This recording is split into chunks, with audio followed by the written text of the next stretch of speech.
The moment he opens his eyes as a newborn, he finds a man and woman smiling down at him like proud parents. They're staring at him with love in their eyes, saying how he looks like both of them, and celebrating the arrival of their newest family member. The father, Reynolds, decides to name him Arthur and immediately tries to get the baby to call him Papa. The mother, Alice, laughs and says he's still way too young for that.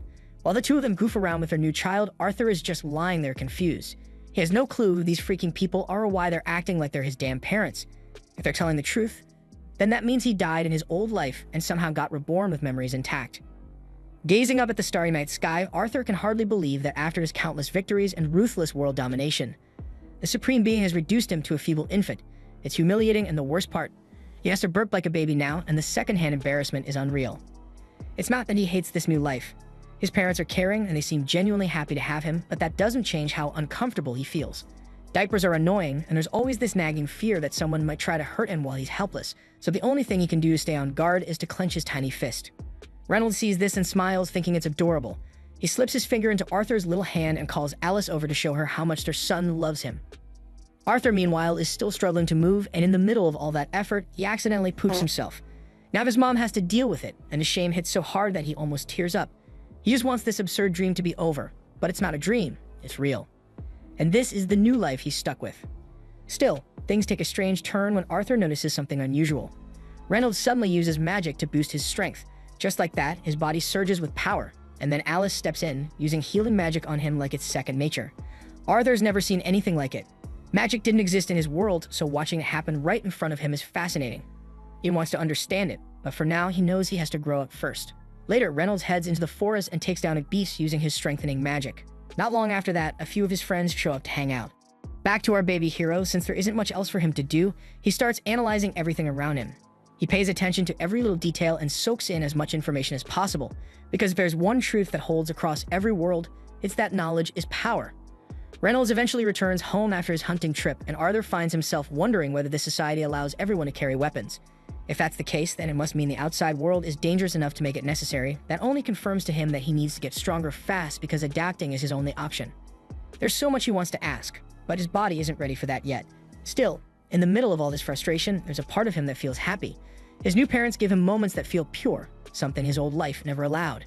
In his previous world, Arthur never even had the luxury of sleeping peacefully. Assassination attempts came with a job, and every night was another risk. But now, for the first time, he feels something close to peace, and little by little, he gets used to it. After days, weeks, and perhaps even months pass, Arthur learns to crawl, and the first thing he does is head straight for a mirror, just to check how handsome he looks.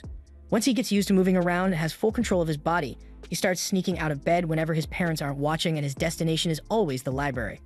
He picks up books one by one, eager to learn more about this world. That's how he finds out that the continent he was born into is called Dicathan. Dicathan is made up of 3 kingdoms: the Dark Kingdom, where the dwarves live, the Eleanor Kingdom, hidden deep within a forest and ruled by elves, and finally the Sappan Kingdom, where humans reside, including Arthur himself. Although Arthur's nation is a monarchy, its throne is inherited, unlike his previous world, where power could be seized by killing the reigning king. Once he's got the basics down, Arthur shifts his focus. He wants to understand magic, so in a surprisingly cute way, he reaches up and pulls a book on the subject from the shelf. The further he reads, the more he starts comparing this world to his old one. His past life was more advanced, more industrial. This one is simpler, but the presence of magic, or as this world calls it, mana, changes everything. According to the book, mana isn't something just anyone can use. It's passed down through generations and only appears in about 1 out of every 100 people. There are only 2 main forms: augmenting, which enhances the body with mana, and conjuring, which enables one to project and manipulate energy in endless ways. While reading, Arthur recalls the healing magic his mother used earlier, and it clicks. She's clearly a conjurer. According to the book, everyone with mana has a mana core, and most spellcasters only learn to tap into it around puberty. Once they master that, they can become full-fledged mages. Arthur thinks it sounds an awful lot like the concept of Kai, something he knew well in his past life. Yet he remains skeptical about whether this arcane knowledge will serve as an effective weapon for him. Still, he decides to try, so he focuses and channels whatever remnants of his Kai he thinks he still has, and just as he starts feeling something shift, Alice swoops in out of nowhere, picks him up like the precious baby she believes he is, and takes a good look at him. At first, Arthur panics, thinking she's caught on to what he was trying to do. But no, it's worse because she announces that he's pooped himself, and the stench confirms it. As Alice takes him to get cleaned up, Arthur lies there in silent agony. He's sick of being trapped in this weak body, and the humiliation is endless. He squares to himself again that he needs to gain power and fast. Later, Alice spends some quiet time journaling his milestones. She's genuinely proud of how quickly he's developing, but one thing still bothers her. He hasn't smiled, not even once. And that thought hits her harder than she expected. She looks out the window, eyes landing on Reynolds outside, swinging a wooden sword with Arthur in his tiny hands. Reynolds calls out to her, beaming as he brags about Arthur's progress. But instead of being impressed, Alice is pissed. She storms outside and scolds him loudly, saying it's way too soon for their son to be handling weapons. Reynolds tries to explain, but it's no use. Alice doesn't want her baby playing soldier just yet.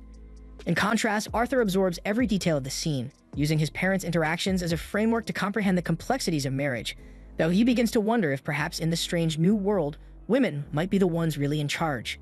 Later that day, Alice takes Arthur to the market and everything there blows his tiny mind. Every corner, every sound, every item feels like a brand new piece of information, especially when half this stuff didn't even exist in his old world. He even gets to witness magic being used up close, and that alone makes the whole trip worth it. Then on the way home, as sleep gradually overtakes him, Arthur reflects on how much his family has supported him. They finally make it back home, and Alice carries Arthur straight to his room. On the way, she talks softly about how proud she is whenever he sneaks out of bed just to read, or how curious he gets every time they go to the market. She's convinced he inherited those traits from Reynolds. Then she chuckles to herself, saying he might grow up and run off to explore the world. But deep down, she hopes he gets to live a quieter, safer life. That evening, Arthur sits nearby and watches Reynolds practice magic in the yard. At first, he's excited, thinking he finally has someone to learn from firsthand. He watches as Reynolds lifts a few small rocks with his magic, and that makes Arthur change his mind, but before the disappointment sets in too deep, Alice shows up behind him and assures him Reynolds is just warming up. She tells him to keep watching, and sure enough, Reynolds amps up his mana and starts pulling off some serious moves. Watching all this, Arthur quickly figures out that his father is an augmenter, someone who uses mana to enhance his physical strength and skills. That gets him fired up, and he starts imagining all the cool tricks he could pull off once he gets his own mana core. But just as he's getting into the fantasy, Alice scoops him up and tells him it's bedtime. On the way to his room, he spots a book on the shelf and immediately starts pointing at it, whining for her to let him read. She tries to resist, but after a few seconds of watching his adorable face light up, she gives in and lets him read it for a bit. As he flips through the pages, he reminds himself of everything he's learned so far, every little step that might help him form his own mana core. He closes his eyes and starts drawing mana from every part of his body toward a single point. He works diligently. And just when his parents assume he has already fallen asleep, a loud explosion rocks the house. Without hesitation, Reynolds throws himself over Alice and takes the blast across his back. Burned and dazed, he quickly checks that she's okay, and when she nods, they both remember Arthur. They run inside, and what they see nearly stops their hearts because Arthur is floating in midair, and he is calmly descending like it's nothing. In that heart-stopping moment, the roof above begins to crumble, and being just a child, Arthur is unable to dodge in time, yet his parents leap into action, shielding him from what could have been a fatal collapse. Overcome with relief and emotion, all three burst into tears, and for the first time, Arthur feels the warm, unyielding love and protection of his parents, a stark contrast to the cold loneliness of his past life, and that realization moves him to tears for the first time. We then flash back to Arthur's former life, when he ruled as King Grey. At the time, a royal servant had been caught trying to take his life. According to the law, the man should have been executed on the spot, but the king's council instead chose to exile the traitor and his entire family back to their homeland. The traitor knows full well they face something far worse than death once they arrived, so he gets panicked and desperate and dropped to his knees and begged Grey to show mercy and spare his wife and daughter. But Grey, without even a word, killed them right in front of him. It wasn't revenge. It was a twisted act of mercy because he knew death by his hand would be quicker than whatever hell awaited them where they were going. And somehow, the assassin, broken and hollow, genuinely thanked Grey for it. Now in his new life, Arthur has just turned 4. He's spending time with his father Ray, who gives him a pair of combat gloves, exact replicas of his own. But Arthur politely turns them down, saying he'll stick with his wooden sword for now, because he thinks that with his small frame, the gloves would shorten his range and make it harder for him to fight properly. Ray doesn't push it, and instead he smiles and steps into the regular sparring match. But today turns out to be different. In the middle of the fight, Arthur surprises Ray by imbuing his sword with mana, something he's never shown before. And with that sudden enhancement, he easily disarms his father. It's the first time Arthur has ever beaten him, and Ray is left frozen, stunned by how fast his son is advancing. Later that evening at dinner, Ray brings up the idea of hiring a proper instructor for Arthur. He's realized that his own training won't be enough anymore. But Alice is immediately against it because she knows hiring a tutor means sending their son away to the city all alone at just 4 years old. Ray stays firm, pointing out that Arthur can now use magic to enhance physical objects, and that kind of talent can't go untrained. The conversation quickly turns into a heated back and forth, both parents standing their ground. To stop the argument, Arthur jumps in with a compromise, and he suggests they all move to the city together. That way, Ray gets to give him the education he needs, and Alice doesn't have to be separated from her son. It's a perfect solution and both parents agree on the spot, so they immediately start packing for their new life in the city. In a few days, Rei's old adventurer crew, the Twin Horns, arrive personally to escort Arthur and his family to the city. Arthur politely introduces himself to the group, so their leader Adam introduces himself and tells him that they've already met before, though he doubts a little kid like Arthur would remember. But Arthur remembers every detail because it was the day he accidentally blew up their house. The Twin Horns then came to help rebuild everything, and Arthur overheard the whole conversation, learning that his mom and dad were once members of this very party before they settled down. Once Adam finishes talking, Angela sweeps in and pulls Arthur into a bone-crushing hug, nearly squeezing the life out of him. Durden, the party's tank, notices the kid silently panicking and gently pulls him away from her grip. That's when Arthur catches sight of someone watching him from the roof of the carriage, a quiet girl with an unreadable expression. Her name is Jasmine and she doesn't say a word, just keeps staring at him. Arthur, for a moment, gets completely lost in her eyes until Helen strolls over, shakes his hand with a bright smile, and introduces both herself and Jasmine on her behalf. Then, with the introductions over, the group sets off on their journey to Xera City. During the ride, Arthur can't help but think how outdated this transportation is compared to what he knew in his previous life, where flying vehicles were the standard. Still, he doesn't really mind, not when his loving mom is sitting right there beside him, chatting away and making the trip feel like home. They take plenty of breaks along the way, and during one of those stops, they're suddenly ambushed by a pack of wild wolves. For the first time, Arthur sees up close how brutal the outside world really is. But Jasmine reacts first, stepping in without hesitation. She leaps into action, daggers flashing, taking the monsters down like it's nothing. Then Rei, Adam, and the others quickly jump in to handle the rest. Arthur doesn't join in, he just watches and the whole scene fires him up, so he's determined to fight beside them one day. That night, they all gather around for dinner, but Arthur notices something strange. His mom hasn't touched her plate. She says she's already full, but something doesn't feel right. She then spots a wound on Rei's arm, so she instantly walks over to heal him, and the moment she starts casting the spell, the energy in the group changes. Everyone suddenly becomes tense, quietly scanning the area, shielding her from any wandering eyes. It's then that Arthur starts putting the pieces together. Healing magic isn't just uncommon here, it's a huge deal. And the real reason his family had been living way out in the middle of nowhere wasn't just to live quietly. It was to keep Alice's rare healing abilities hidden from the world. After the meal, Adam pulls Arthur aside, curious to see firsthand if Rei's been exaggerating his son's abilities. The rest of the party is just as intrigued by the so-called prodigy, so they gather around to watch, turning what was supposed to be a quiet moment into a full-blown spectacle. Arthur, still just 4 years old, silently wonders if anyone's the least bit concerned about him getting hurt. But this will be his first time facing an opponent other than his dad, and unlike Rei, who only used a practice stick, Adam shows up wielding a real spear. But even if it's wrapped in cloth to dull the edge, it's still a proper weapon. The match kicks off without delay. Adam channels mana into his spear right away, and Arthur instantly responds, infusing mana into his body too. But he doesn't stop there. He surges magic into his legs, boosting his speed to a whole new level. In a blink, Arthur launches forward, slipping right between Adam's legs and landing a clean hit before springing back to create distance. The crowd goes silent, absolutely stunned by his lightning-fast movement and spot-on precision. As the duel heats up, they clash again, but this time head-on. But it becomes painfully obvious that there's still a huge gap in sheer power. Arthur doesn't have the muscle to keep up, and Adam's next blow sends him flying.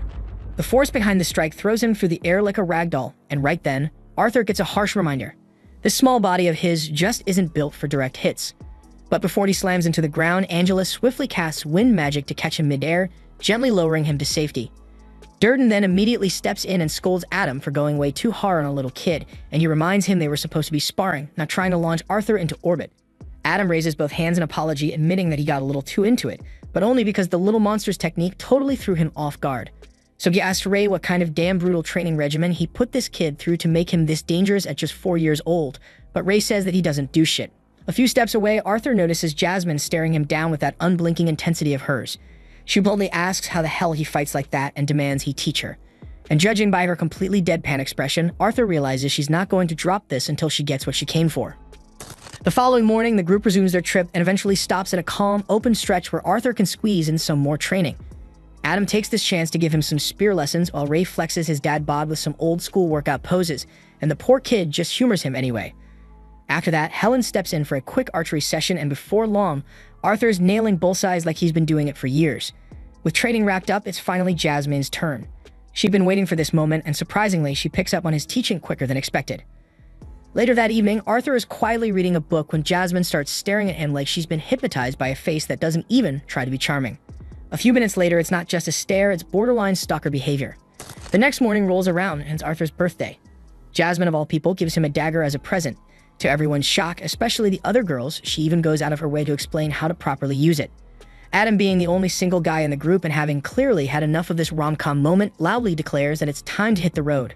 That's when Alice calls Arthur over, but just as she does, she clutches her stomach and clearly looks like something's wrong.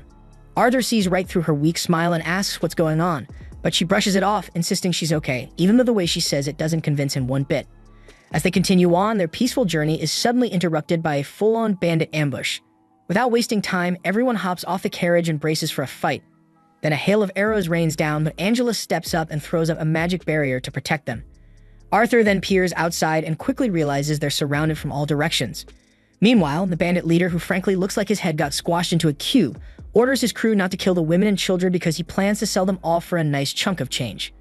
The bandits then charge with zero hesitation, and though Alicia is visibly shaken, she tries to keep Arthur calm.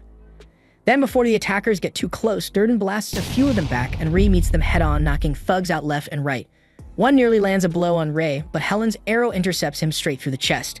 Adam also tears through enemies with his spear like a hot knife through butter, and Jasmine takes down her share with clean, precise dagger strikes. Watching the twin horns fight like this, Arthur realizes just how strong each one of them really is. But the problem isn't skill, it's numbers. The bandits just keep coming, wave after wave, so eventually the group begins to tire, and the pressure builds. Then with a brutal hit, Ray gets slammed into the carriage and collapses, motionless. That's when the bandit leader, with his smug face and evil smile, starts making his way toward Alice and Arthur. Watching Ree laid out like that, Arthur and his mom instantly jump out of the carriage in a panic. But before they can get closer, Ree regains consciousness and tells them to hold their ground.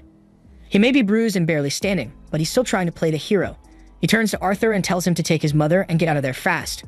Of course, Arthur, being the stubborn little guy he is, insists on staying and fighting alongside them.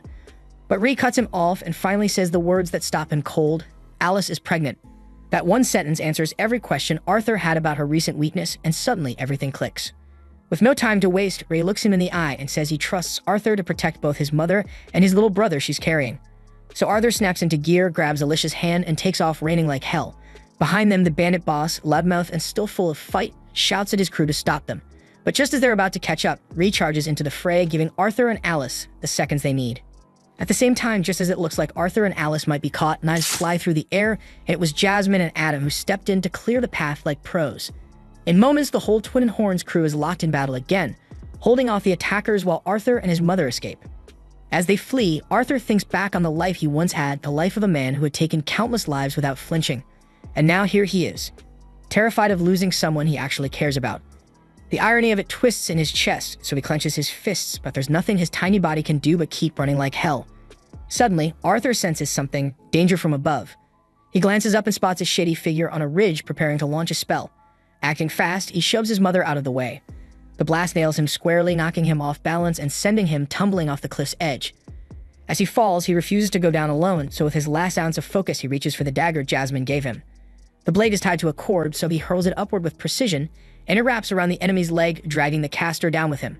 Meanwhile, Durden and Angela try to save Arthur using their magic, but he's already too far out of range. As he plummets, Arthur reflects on everything. Then he looks up at his mother, her arms outstretched, reaching for him like she could somehow pull him back. Her eyes fill with panic, her face streaked with tears, because the idea of losing her son makes her heart break. But Arthur otherwise is glad that he could protect his mom, even if it cost him everything. Still, part of him wishes he'd gotten the chance to meet his little brother. But then, against all odds, we see at night that he did survive the fall. Gasping for breath, bruised and dazed, Arthur opens his eyes and finds himself face to face with an enormous, terrifying beast calling him by his name. And just like that, a new nightmare is only getting started. Arthur freaks out when he sees the creature looming over him. He has no damn clue where he is, and with the way that thing's staring him down, it feels like his life's on the line. So thinking it might be his only shot, he tries to sneak in a surprise attack, but the monster casually swats him out of the air like a fly and tells him to chill. Says it's not some evil beast and just wants to be friends. But let's be real, last time a stranger pulled the let's be friends card, someone ended up in the back of a van. So let's just say Arthur's trust levels aren't exactly high. Anyway, the kid's still a mess because his body's beaten up bad and he's not getting better unless he eats something. So the creature casually plucks a bunch of fruit growing from the cave walls and tells him to eat up, but he hesitated. Wall fruit didn't exactly scream safe to eat, and he was already suspicious. So Arthur tried to get up and talk his way out of the situation, but the second he moved, a sharp snap echoed from his body. So he collapsed back to the ground, overwhelmed with pain, and just started crying. The monster just sighs and tells him to quit whining. Honestly, it's a miracle he even survived that mountain drop. Arthur wanted to ask questions, but the creature made it clear it wasn't answering anything until he ate. So with no better option, Arthur grabs one of the fruits and takes a bite, and to his surprise, it was actually pretty good, that he wolfing down handfuls like they were candy. And once he's full, he turned back to the creature and asked if it knew anything about his parents or what happened after the attack. The creature explained that it couldn't leave the cave, but it had a special ability to observe the outside world. To prove it, it projected a screen in front of Arthur showing him that his parents had defeated the bandits and left several days ago. So Arthur's eyes welled up again, but this time from relief that his parents were alive. He thanks the creature for showing him, and since he was going to be stuck here recovering for a while, he decided to stop being so hostile. The creature introduced itself as Sylvia, and despite how terrifying she looked, she turned out to be gentle and kind. Then over the next few days, Arthur remained in the cave, eating and resting while his body slowly healed. Sylvia stayed by his side the entire time, watching over him without asking for anything in return.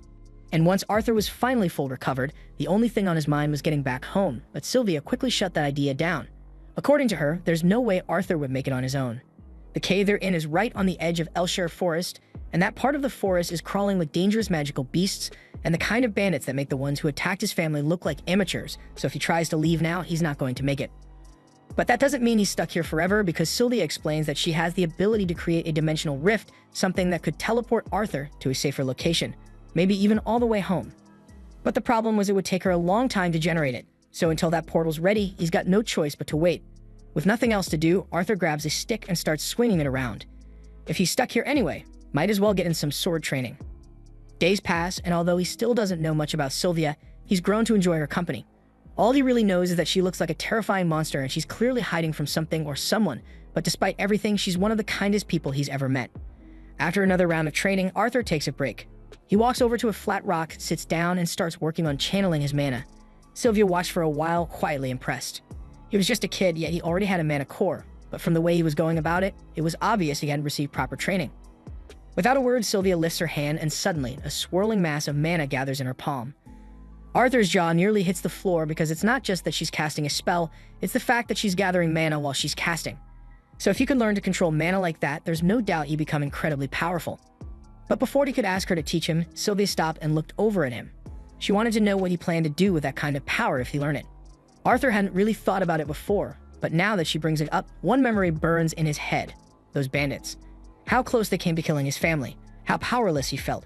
So without thinking, he tells her flat out, he'll use that power to wipe out anyone who dares to hurt the people he loves. Sylvia didn't like what she heard, and without a word, she walked over and flicked Arthur on the forehead, knocking him back, and tells him straight that she'd never teach that technique to someone driven by thoughts like that. Arthur sat there, holding his head, still not understanding what the problem was, because to him, after what happened to his family, wanting to protect them by any means felt right. Sylvia wants to make something clear, so she gently presses a single finger against Arthur's forehead and calmly tells him she could just as easily crush his skull with it or touch him with care like she just did. Then she asked him which one he'd rather experience. Obviously, Arthur chose the gentle touch. So she explained that anger and hatred are easy paths to walk, but once you start down that road, it never ends. It just consumes everything. She didn't want that for him, and she didn't want him to waste his life chasing revenge, so she asked again what would he do with this power. Arthur took a moment, and this time, instead of thinking about the fear and violence he faced, he pictured the faces of the people he loved, the ones who made him smile. And with that image in his heart, he answered that he wanted strength so he could protect them. So Sylvia smiled because that was the answer she'd been hoping for. But elsewhere outside the cave, another creature was drawing near, one that looked an awful lot like Sylvia. It had been tracking her, and now was close. Back in his old world, Arthur had been a king, but not in the way most people imagine. The senators held the real power, and he was just their weapon. A pawn used to wage wars and silence enemies, and that life had left him hollow because he hated being used like that. Back in the present, Sylvia was helping him shape a different future.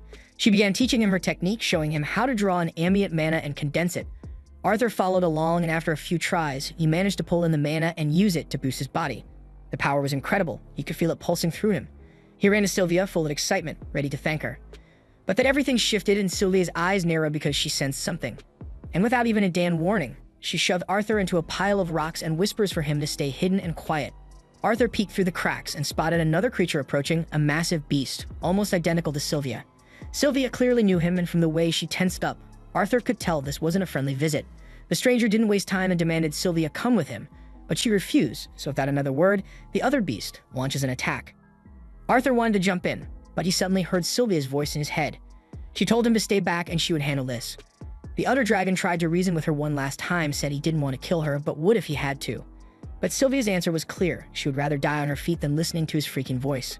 She then unleashed her full power, and in that moment, Arthur saw her true form, a dragon pulsing with energy. And in this form, she can unleash everything she's got.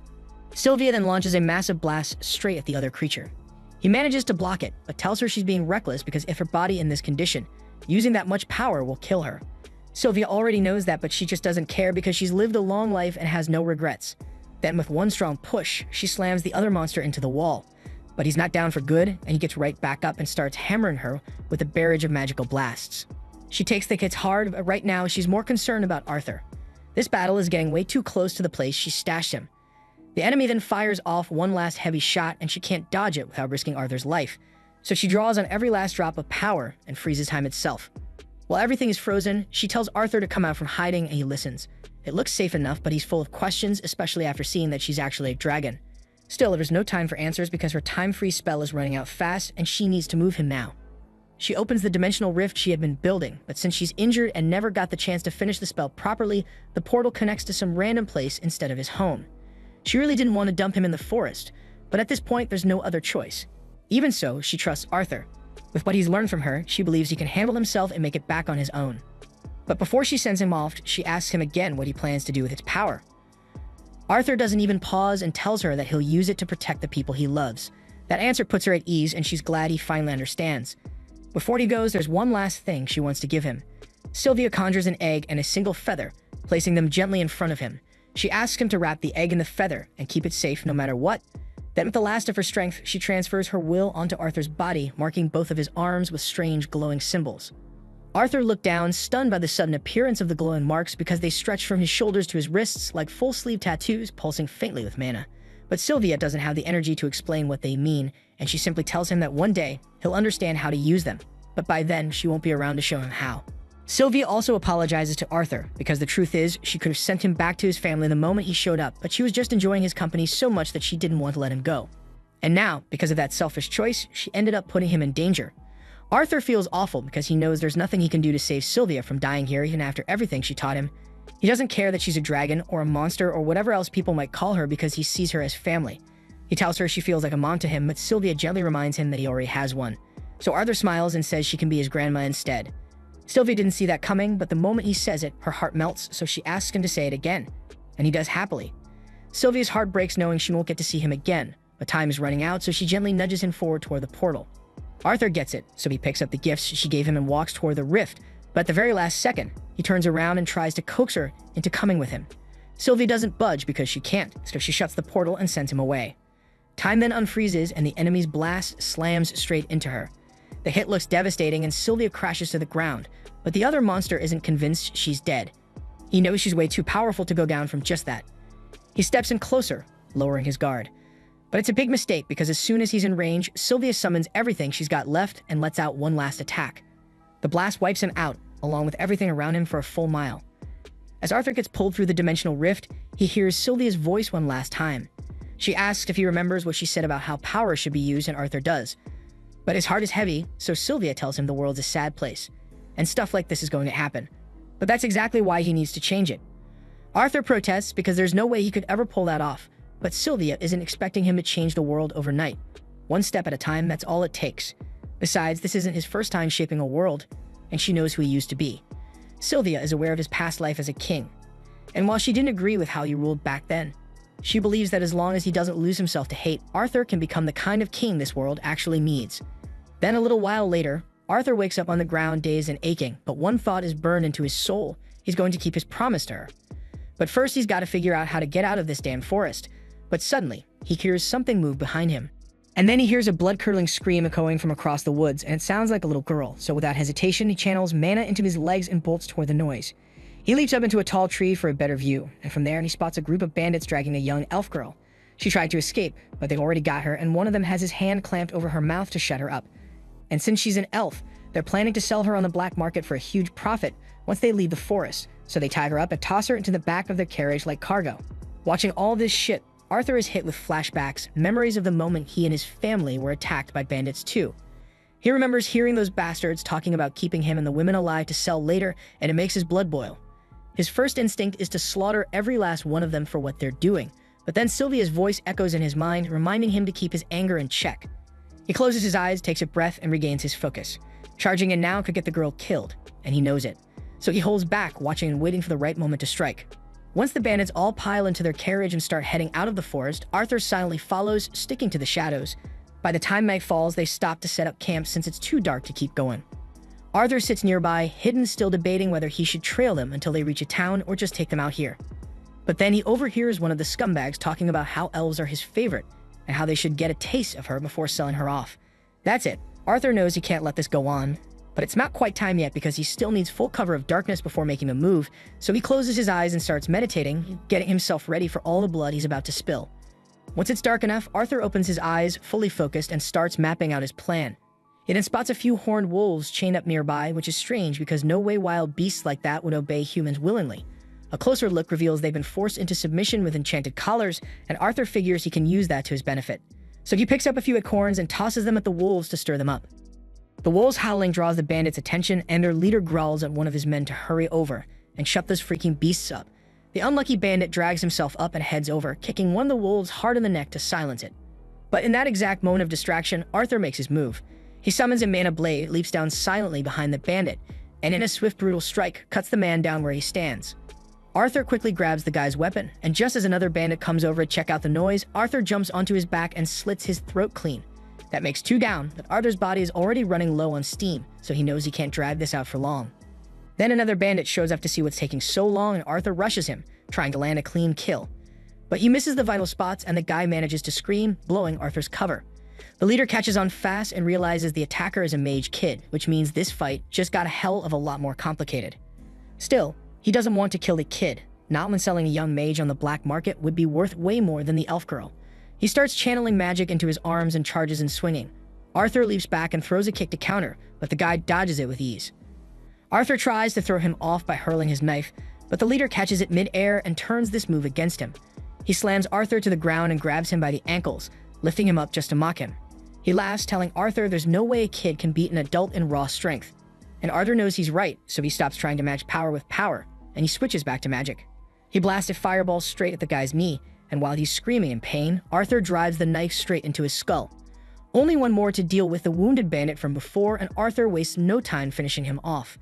Then he heads straight for the carriage to check on the girl. She's still blindfolded, completely in the dark about what just happened. Arthur gently tells her it's okay now, the bandits are gone and she's safe. Her name is Tessia, and as Arthur helps her out of the carriage, he tells her she's free to go home. But then Tessia spots the blood on Arthur's hands and immediately starts panicking. Arthur figures it's normal, any kid would freak out after seeing that much blood.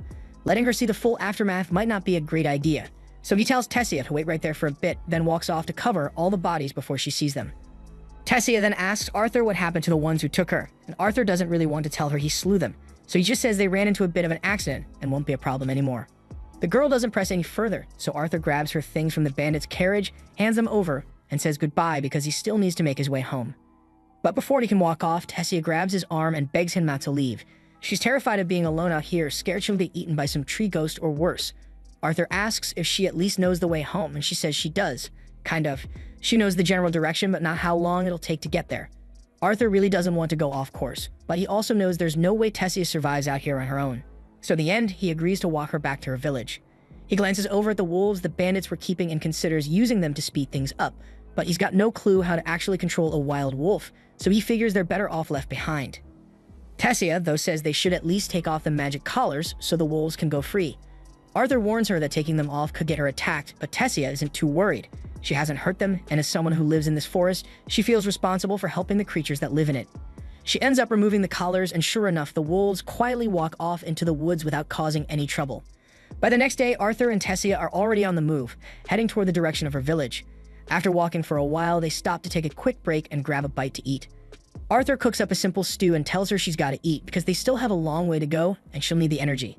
Tessia makes a face because the stew tastes and smells kind of weird. But hey, Arthur's no gourmet chef. The whole thing is just dried meat and salt boiled together. Not exactly 5-star, but it's better than starving. While they eat, Tessia asks why Arthur came to Elshire Forest in the first place. It's not every day a human, especially a kid, shows up around here. Arthur explains how he got separated from his family and ended up wandering into the forest. Since they're already on the subject, he asks what it's like living in the kingdom of Eleanor, and Tessia lights up. She says she loves it. Her parents are always busy with work, so she usually spends most of her time hanging out with her grandfather and the family servant. They keep moving along the path, but since Tessia has no clue how far her village actually is, it's tough to say how long this trip's going to take. And to make things worse, one of those wolves she let go earlier has been quietly trailing them ever since. Arthur's seriously starting to regret not just taking them all out back when he had the chance. That night, Arthur decides to stay outside the tent and keep watch. If that wolf shows up, he wants to be ready in case it tries anything. But a little while later, Tessie peeks her head out and asks Arthur to come inside and sleep. He tells her he's not tired and he'll stand guard out here. She's clearly too freaked out to be left alone. She begs him to come inside with her, and after a little back and forth, Arthur finally gives in. He figures he can still keep watch from inside the tent anyway, just to help her feel safer. Tessia's trying to act like she isn't scared, but it's obvious, especially since she insists that Arthur stay right next to her the entire time, even when they're taking their shit. Before she falls asleep, Tessia asks him something random about the human kingdom. She wants to know if it's true that all humans are perverts who marry a bunch of wives. Arthur's caught off guard and asks where she even heard that shit, and she says it was her grandpa who told her. Arthur admits some nobles have their own harem, but most humans are actually pretty decent. Tessia seems satisfied with that answer and turns over to go to sleep. Luckily, the wolf never showed up that night, so by morning, Arthur and Tessia packed up and got moving again. Over the past few days, Tessia's really started to open up to Arthur. And now that the trauma of the slave traders is fading, she actually seems happier. Still, she's totally useless in the wild. She can't even cross a small creek without help, so Arthur ends up having to carry her across like a sack of flour. Then out of nowhere, Arthur clutches his chest in pain. It hits him like a wave and he has no idea what's happening. Tessia freaks out and runs off into the woods to find some herbs that might help. But Arthur's pretty sure this isn't some random sickness. He props himself up against a tree, barely holding it together, and that's when the same wolf from before shows up. Arthur immediately tenses up. If it attacks now, he's completely screwed. Just as things start to look bad, Tessia comes running back with the herbs, and Arthur warns her to keep her distance in case the wolf lashes out. But instead of attacking, the wolf casually walks up and drops a dead pig right in front of him, then turns around and walks away. Arthur just stares, totally thrown off. Tessia guesses that maybe the wolf was just trying to say thanks for letting it go free. That evening, Arthur and Tessia set up camp and sit down to enjoy some roasted meat by the fire. It's a major upgrade from the bland stew they had earlier, so Tessia's loving it. While she was out searching for herbs earlier, she also found a few mushrooms. She offers some to Arthur, but in hindsight, he really shouldn't have eaten the random forest mushrooms, because now he's dealing with the worst case of diarrhea imaginable. After Arthur's done practically dying in the woods, he's exhausted and ready to crash on the spot, but Tessia keeps talking to him. She starts going on about how her grandfather used to read her storybooks about the human and dwarven kingdoms. Ever since then, she's wanted to visit them, but the elders never let her because elves generally don't trust other races. Somewhere in the middle of her story, Tessia realizes Arthur isn't listening at all. He's clearly too wiped to focus, so she gently covers him with a blanket and quietly wishes him good night. And by the next day, they get back on the road, but Arthur's chest pain is getting worse with every step. Tessia feels bad for not being able to do anything to help, but Arthur tells her it's nothing to worry about. Trying to change the mood, Tessia asks if she can start calling him Artie, since they've spent so much time together and she sees him as a close friend now. Arthur says he's cool with it, and Tessia is caught off guard by how chill he is, so he plays it up a little, joking that he'll forever treasure the fact that the great lady Tessia now considers him a friend. That annoys her a bit, and she tells him to stop acting like a brat. Arthur fires back, saying it's rich coming from someone who wouldn't let him leave her side all night because she was scared. Tessia insists that was completely different. Still, joking aside, Arthur realizes something. Tessia is actually the first real friend he's ever had. Not just in this world, but even in his past life, he never had anyone get this close. Just then, Tessia spots something up ahead that looks familiar. She calls Arthur over to take a look. He walks over expecting her to show him a cool stick or some weird rock, but instead he finds himself standing in front of a massive tree, with a glowing portal embedded right in the trunk. Tessia turns to him, says this is the entrance to her village, and reaches out her hand, asking Arthur to come with her inside. Regrettably, the elves still harbor deep resentment toward humans, so the moment Arthur crosses into the elven village, he's instantly surrounded and held at sword point. He turns to Tessia, hoping she'll speak up for him since she could easily clear things up, but to his surprise, Tessia just stares at him coldly, staying completely silent. Seeing that shit, Arthur's heart sinks because he immediately assumes Tessia lured him into a trap to get him killed, and he mentally kicks himself for trusting anyone again. After all, he's already endured betrayal after betrayal in his past life, so why did he expect this to be any damn different? The guards get ready to behead him while Tessia watches in silence, but she wasn't behind any of this. For some reason, she just didn't speak up earlier, but once she overhears the guards saying they're going to kill Arthur, she finally steps forward and tells them to stop. One of the guards warns her, insisting that this human boy is dangerous, but Tessia firmly states that Arthur isn't dangerous at all. In fact, he's the sole reason she was able to make it home alive.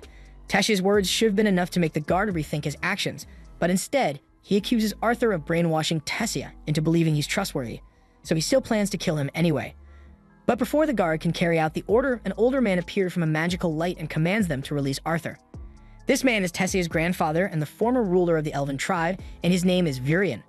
Thankfully, he's much more level-headed, and he chooses to believe Tessia's account on what happened. He even offers Arthur an apology for how they treated him after everything he did to help Tessia. But from their perspective, it was suspicious that the missing princess returned home with an unknown human kid. Arthur's relieved to hear he won't be executed, but he's also shocked to learn that Tessia is royalty because she never mentioned it once during their entire journey. They spent days traveling together, yet she apparently didn't think it was worth bringing up. Right then, Tessia's mother and father appear, having been informed that their daughter had returned safely. Tessia runs into their arms, overjoyed to see them again. And if Tessia is a princess, that means her parents are the king and queen of Eleanor. But unlike Virion, they're not as forgiving because the moment Tessia's father lays eyes on Arthur, he demands an explanation for why a nasty human has set foot in their kingdom. So he immediately orders the guards to seize Arthur and execute him without delay. However, no one moves a muscle. Tessia's father may be the reigning king, but Virion already told the guards to leave Arthur alone, and nobody dares defy Virion. Virion then steps forward and informs the king that Arthur is the boy who rescued Tessia and escorted her home safely, so they can't treat him like a common criminal. Tessia also demands that Arthur be welcomed into their palace as an honored guest, but her father hesitates since allowing a human to enter the elf kingdom, let alone the royal castle, is strictly forbidden by tradition. But rather than endure a tantrum from Tessia, he reluctantly agrees to grant Arthur the respect of a proper welcome. Now that the misunderstanding has been cleared up, everyone prepares to return to the castle. But before they leave, Virion quietly tells Arthur that he wants to speak with him later in private. Arthur feels a bit cautious around Virion, sensing just how powerful the old man truly is, but he doesn't have much time to dwell on it because Tessia grabs his arm and excitedly pulls him along to show him around. It's Arthur's first time setting foot in the Elven Kingdom, and he's completely captivated by how different everything looks compared to the human lands. But the deep prejudice against humans is still painfully obvious because every elf they pass stops what they're doing to stare at Arthur as he walks alongside Tessia toward the palace. Still, no one dares say anything offensive, since Arthur has officially been declared a royal guest.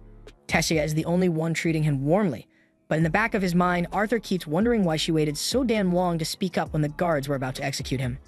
Suddenly, the sharp pain in Arthur's chest returns, worse than before, but he still doesn't understand what's causing it. Once they arrive at the castle, Tessia is welcomed by her attendants, and she orders them to look after Arthur with kindness and respect, regardless of his human status. With that settled, she turns to Arthur and asks if he'd like to come play with her. But Arthur tells her he first needs to speak with her parents because he figures they'll want to hear exactly what happened to Tessia and how they managed to get back home. They all then make their way to the audience chamber, with Tessia tagging along since she refuses to be left out. And since they're about to have a serious conversation, Tessia suggests bringing in some treats to enjoy while they talk. It feels more like a casual tea gathering now, but there are still important matters to discuss. Tessia's father then takes the opportunity to formally introduce himself. His name is Alduin, the reigning king of Eleanor, and his wife's name is Muriel, and his father is Virion.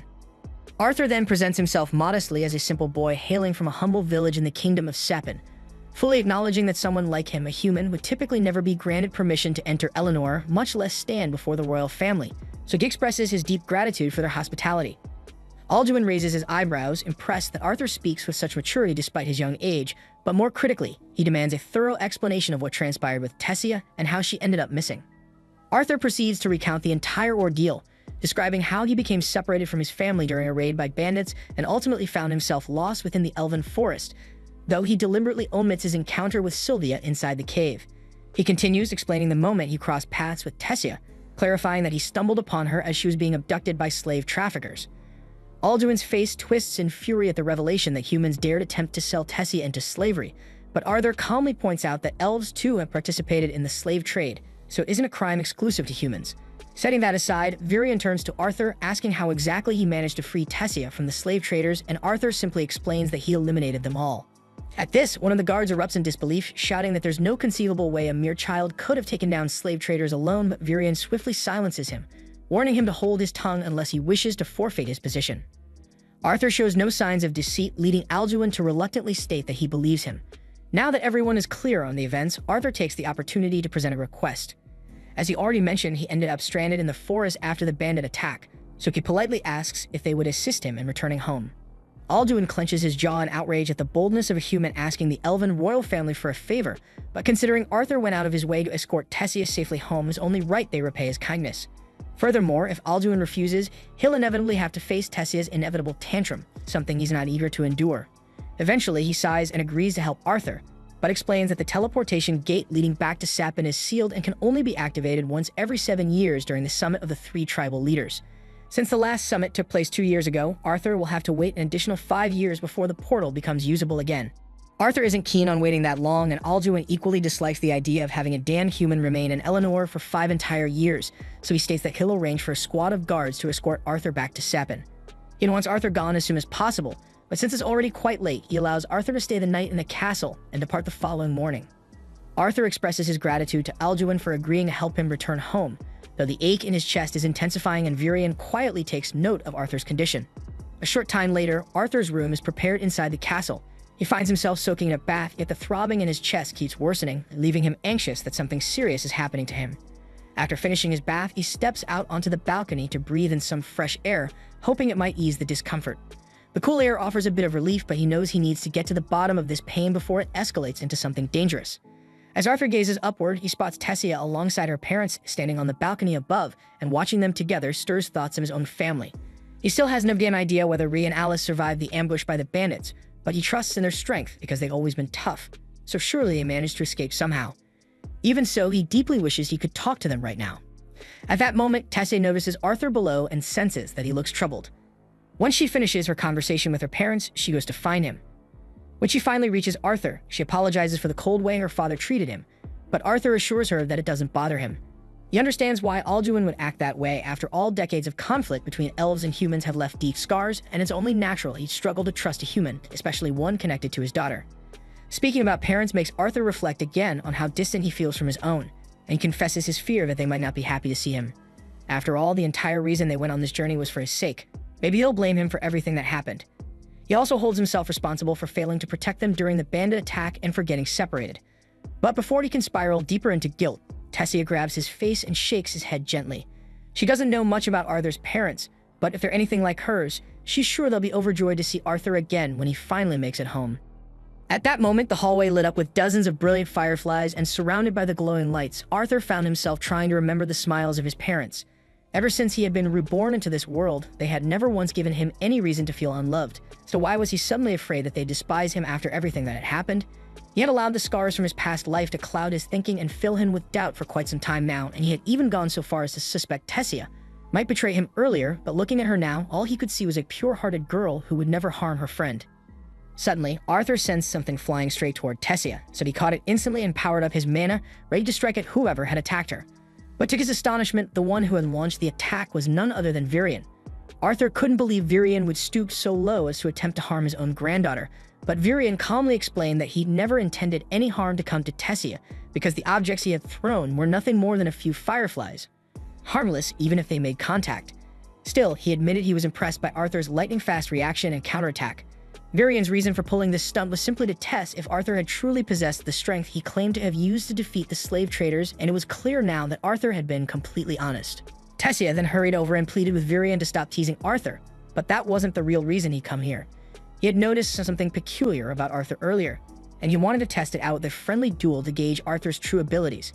Virion then conjured a sword for Arthur using magic and gently lifted Tessia out of harm's way so she wouldn't get injured. Arthur accepted the challenge, sprinted forward, and swung his blade at Virion, but Virion was simply too quick. Even after Arthur infused his steps with mana to enhance his speed, he still couldn't catch up to Virion. Just when Arthur thought he finally spotted an opening, Virion shattered his sword effortlessly with the palm of his hand. A fragment of the broken weapon flew straight toward Tessia, so Arthur threw the remains of his blade to intercept it, shielding her. Arthur then charged at Virion wielding nothing but pure mana, yet Virion met him with his own aura. Virion's power was vastly superior, leaving Arthur little hope of winning, but Arthur wasn't the type to surrender. Even after being knocked back by Virion's force, Arthur surged forward again and managed to land a clean strike right on Virion's forehead. It didn't inflict any real harm, but Virion was genuinely impressed that Arthur had managed to slip through his guard and land a blow. Virion was eager for another bout, but suddenly Tessia pinched him on the ass and scolded him for picking on Arthur. Arthur assured her that it was alright, admitting he actually felt privileged that someone as formidable as Virion deemed him worthy of a spar. While they were still on the subject, Virion revealed that he wanted to formally take Arthur on as his pupil. Arthur was stunned and asked if Virion was being serious, but Virion wasn't one to make jokes about such things. He directly asked Arthur whether he'd accept the offer. Arthur hesitated, uncertain what to say, especially since he hadn't yet found a way to let his parents know he was alive. Virion told him if that was his only concern, he knew a method Arthur could use to speak to his parents right away. Arthur was intrigued, but before he could respond, a sharp pain pierced his chest again, and Virion seemed to understand the cause. He explained that Arthur had inherited a beast's will, and unless he agreed to become Virion's apprentice, that beast's power would eventually claim his life. After getting hit with such brutal news, Arthur tried going to bed, but sleep just wasn't coming. The stress of being away from his family, stacked on top of the very real chance that he could die soon, twisted into a full-blown nightmare. He found himself trapped in sleep paralysis, haunted by some dark, demonic presence that wouldn't leave him alone. Suddenly, he heard someone calling his name. His eyes shot open, and there was Tessia sitting right on top of him. She'd been trying to wake him up for a while, but he kept mumbling nonsense about monsters, and now she was getting seriously annoyed. She told him to snap out of it and hurry the hell up, because Virion was already waiting for him outside, so Arthur sat up and started changing clothes. While he was getting dressed, Tessia asked if he was really planning to stick around and become her grandfather's disciple, but Arthur wasn't sure yet. It all depended on whether Virion could actually help him get in contact with his family. As far as Arthur was concerned, if he could just hear his parents' voices and let them know he was okay, that would be enough. Once he was ready, he and Tessia headed downstairs together, but the moment they opened the doors, they were greeted by the sound of Virion and Alduin locked in a heated argument, because Alduin was completely against the idea of Arthur staying in the Elf Kingdom. Letting Virion take him in as a disciple would be a direct violation of centuries of elven tradition, but Virion didn't give a damn. He liked Arthur, and he'd already made up his mind. He was taking the kid under his wing, no matter what anyone said. Tessia tried to step in and defend Arthur, but Alduin immediately shut her down. He knew she wanted Arthur to stay, and he wasn't interested in hearing her opinion. Funny enough, Virion didn't want to hear Alduin's either. He waved them both off and told Arthur and Tessia to hop in the carriage because they had somewhere to be. The ride to meet Virion's mysterious friend dragged on for so long that Tessia ended up dozing off next to Arthur. At some point, Arthur turned to Virion and asked how much longer the trip would take, but this time he called him Grandpa. That caught Virion off guard, and he chuckled at how quickly Arthur had dropped the formal tone. Still, if things played out the way he hoped, and Arthur did end up living here under his guidance, then yeah, he'd basically be family anyway. Virion didn't mind the casual talk. In fact, it made him happy. Tessia had always been alone. As the only child and the next in line for the throne, most of the other kids stayed away from her. The few who did get close always ended up stabbing her in the back, and because of that, she had trouble trusting anyone. But with Arthur, she was different. Whenever they were together, she looked genuinely happy, and for that, Virion was deeply grateful. Arthur too had his own share of trust issues, but when he looked at Virion, all he saw was a warm, genuine old man, someone who felt more like a real grandfather than most blood relatives ever could. For once, he felt like he could actually trust someone. Eventually, the carriage pulled up to their destination, so Arthur gently woke Tessia, and the three of them stepped out. Arthur was itching with curiosity because whoever this mysterious person was, they had to be a big deal after all. It's not every day someone like Virion goes out of his way to visit anyone. Without wasting time, Virion stomped up to the door and started banging on it like he was trying to knock it off its hinges, yelling at Rinia to come out already. When he leaned in to check if anyone was coming, the door smacked him square in the face. After shaking it off and pretending it didn't hurt, he introduced Rinia as a special kind of mage, one who might be able to help Arthur contact his family. She welcomed them inside so they could get started. Once inside, Arthur looked around the place and was a little underwhelmed. It looked like a regular house, nothing fancy. Just a table with a random bucket of water on it, so he was starting to seriously question how someone like her was supposed to help. Rinia explained that she was a seer, a rare class of mage who could look into someone's past or future. She gave Arthur a quick read using her powers and immediately sensed something strange. Parts of his past were hidden, even from her, so that alone told her he was no ordinary kid. Still, she admitted she wouldn't have understood much anyway, because seers only catch fragments of a person's story, not the full picture. But Arthur didn't come here to get his past or future read. He had one goal, to somehow let his family know he was still alive. Rinia pushed the bucket of water toward him and told him to focus on his parents, really visualize them in detail. She began channeling her power, and within seconds, Arthur started seeing images clear as day of his mom and dad. Alice was in the kitchen, finishing up a pot of stew for dinner. It looked like way too much food for just the two of them. Ray loved that stew, but neither of them could bring themselves to enjoy it anymore, not without Arthur there. For all he knew, he had died the moment he fell off that cliff. The guilt crushed Ray so badly that he nearly spiraled into drinking, but he had to keep it together for Alice. She was pregnant, and they had no choice but to move to the city instead of wasting time searching the wilderness. Once there, Ray picked up work fast. In just a few weeks, he somehow scraped together enough money to get them a house in the city. But no matter how much he earned, none of it meant a damn thing. Not without Arthur. Just then, Ray and Alice suddenly heard Arthur's voice. They looked around, but they couldn't see him anywhere, and for a moment, panic kicked in because they thought they were hearing his ghost. But Arthur quickly explained that he was still alive. He told them he was currently living in the elf kingdom of Eleanor, and while he wasn't exactly sure how it worked, thanks to a friend, he was using some kind of special magic to talk to them through this weird setup. He told them he wanted to come home more than anything, but right now he couldn't because there was something wrong with his body, something serious, and unless he fixed it, he wouldn't survive. Still, he swore to them that he'd return as soon as he recovered, though he had no idea how long that might take. He also begged them not to blame themselves for any of this because it had been his choice to make, and if he had to do it all over again just to keep them safe, he'd do it in a heartbeat with no regrets. Ray and Alice were overwhelmed with happiness because just hearing their son's voice again was enough to lift the weight that had been crushing them for months. But for Arthur, saying goodbye again tore him apart. His chest tightened and his eyes burned with tears. But deep down, he was grateful he'd gotten the chance to speak to them, even if just for a little while. So he made a silent promise to himself right then he'd never let them worry like that again. But to keep that promise, he needed to grow stronger. That's why he asked Virian to take him on as his disciple, but the only problem now was getting Alduin to agree to let him stay at the castle. Alduin was still firmly against it, his hatred for humans too deeply rooted to let go of. But Tessia reminded him that Arthur had saved her life, so if he kicked Arthur out now, the entire kingdom would see him as nothing but an ungrateful savage. Alduin tried to argue one last time, warning that Arthur's presence could stir up trouble in the Elf Kingdom, but Virian had already planned for that. He told Alduin to make a public announcement. Arthur was now officially his disciple, and with Virian's authority, no one in their right mind would dare speak out against it. That was it. Arthur was officially allowed to live in the royal palace. After the meeting wrapped up, Alduin walked over to Arthur and offered him a proper apology for the way he'd acted earlier. He admitted he still wasn't fond of humans, but Arthur didn't seem like the others. He seemed like a genuinely good kid, and more importantly, Arthur had saved his daughter. And as a father, he knew he owed him for that. So he told Arthur that from now on, he could consider himself part of their family. Arthur was honestly caught off guard by how quickly Alduin and Mariel had flipped their stance, but thinking about it, it made sense. With both Virian and Tessia backing him this hard, Alduin had probably just given in to the pressure. Arthur thanked him sincerely, saying it was an honor to be welcomed into the royal castle. But Tessia didn't let it end there. She stepped forward, arms crossed, and said this wasn't good enough. If they were truly welcoming Arthur, then she wanted him to be allowed to play outside with her with no restrictions. And since Alduin had already accepted Arthur, he didn't bother arguing, and he gave them the green light to go ahead. With permission finally granted, Tessia grabbed Arthur by the arm and dragged him out into the town, excited to show him around. Arthur, once again, was blown away by the elegance and beauty of elven culture. Tessia knew this part of town like the back of her hand, and she told Arthur there was a snack shop down the road that sold some of the best treats around. But it was crazy popular, so if they didn't hurry, everything would be sold out. She tugged his arm to get him moving faster, and Arthur followed along with a smile.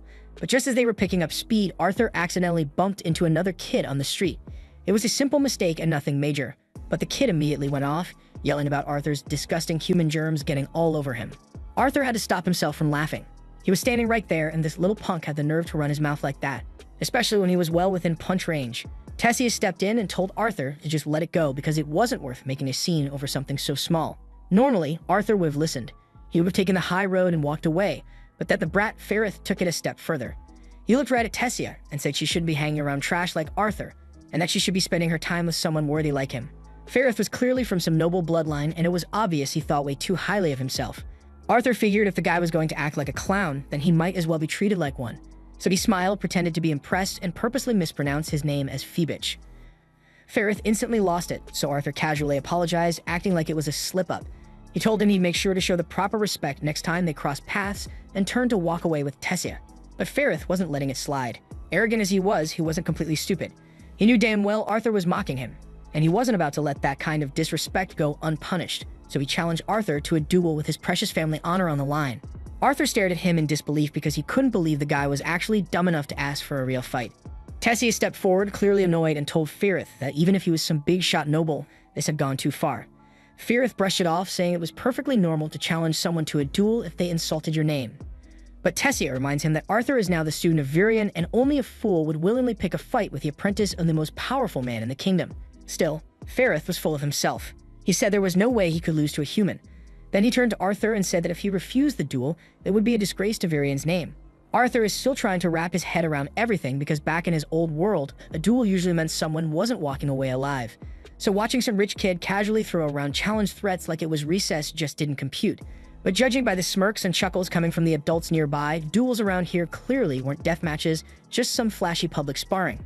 Tessia turned to Arthur and asked if he was sure about this. Arthur nodded and he was fine with it. With that, the duel was set, and both sides got into position. As soon as it started, Ferrith charged straight at Arthur with a stick like he actually had something to prove. But as the saying goes, every genius has a plan until they get punched in the damn face. And that's exactly what happened. One clean shot later, Ferrith hit the ground like a sack of rocks, knocked out cold. His friends ran over in a panic, while Tessia, unsurprised by the outcome, calmly grabs Arthur's hand and pulls him along. She still had a long list of stuff she wanted to do today, and getting stuck in some dumb noble drama wasn't on it.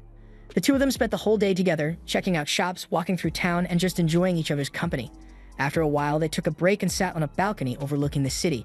Tessia asked when Arthur's training with Virion was supposed to begin, so Arthur said it would start first thing in the morning, but there was something heavy lingering in his expression. He thought back to what Virion told him during the earlier talk about how brutal the training would be. It wasn't just going to be difficult, it was going to be hell. If you had to describe it, it'd feel like being dumped into boiling tar. And Arthur would be going through that every single day for years with no family around to support him. That's why Virion needed to know if Arthur was truly prepared, and Arthur told him yes. Even now, Arthur feels eager to begin his training despite knowing how grueling it will be, because his desire to grow stronger and shape the future he envisions gives him purpose. Tessia says she'll push herself too because she doesn't want to be left behind. But for now, she still wants to make the most of the day together, so she suggests they grab another bite to eat. Several years have slipped by and both Arthur and Tessia have been honing their skills under Virion's guidance. In that time, their friendship has grown closer, but with Tessia's naturally competitive streak, their training sessions often turn into fierce contests. After pushing herself hard during today's session, Tessia is completely wiped out, so while she takes a break, Virion shifts his attention to giving Arthur a deeper explanation about magic. Once a person manages to stabilize their mana flow, they become capable of casting elemental spells, specifically water, fire, wind, or earth. That said, which elements someone can control often comes down to their race. Take elves, for example. They're naturally in tune with wind spells and have strong compatibility with water and earth, but on the flip side, fire spells are a weak point for most elves. Dwarves, on the other hand, thrive when it comes to fire and earth manipulation, but tend to struggle with water and wind. Meanwhile, humans are the wild card, technically able to learn all four elements, though each person's affinity will vary based on their training and natural leanings. Tessia wakes up and raises her hand and asks why Arthur hasn't been working on his mana core, if it's supposedly that crucial. Virion replies that Arthur's body can't handle it just yet because he's carrying a beast will inside him, and although that grants serious power, it also messes with the bond between his body and mana core. That's what's been causing the tight pain in his chest, so he needs to reintegrate his core before he can start any proper mana training. Tessia teases him and says this technically means she's stronger than Arthur at the moment, and Arthur snaps back that of course she's stronger because she's using mana with every attack she throws. Among elves, being able to awaken mana before the age of 10 is considered a big deal, but Tessia managed to do it at 9, which is why she's been able to train beside Arthur for so long now. Anyway, since Arthur's physical training has come far enough, Virion tells him the next step is to awaken the beast will inside him. If it works, that pressure in his chest should vanish completely. Becoming a beast tamer is a major step, and Arthur thanks him before asking him to get started right away. Arthur sits down to begin the process while Tessia watches anxiously, unsure if this is really safe for him. Virion admits Arthur might feel a little discomfort, but insists it won't be anything extreme. However, the moment Virion begins the ritual to awaken the beast will, Arthur lets out a scream of agony. The energy blasting out of his body is so intense that it sends both Virion and Tessia flying backward. The awakening process technically worked, but the sheer strain it placed on Arthur's body caused him to black out instantly, leaving both Virion and Tessia anxious. They carried him back to the palace and laid him down so he could rest and recover. When Arthur finally opens his eyes, the first thing he sees is Virion sitting quietly beside the bed. Virion asks if he's feeling alright, and Arthur replies that he's doing okay. Virion then asks if there was anything unique about the beast will that might explain such a violent reaction, since what happened during the process was far from normal.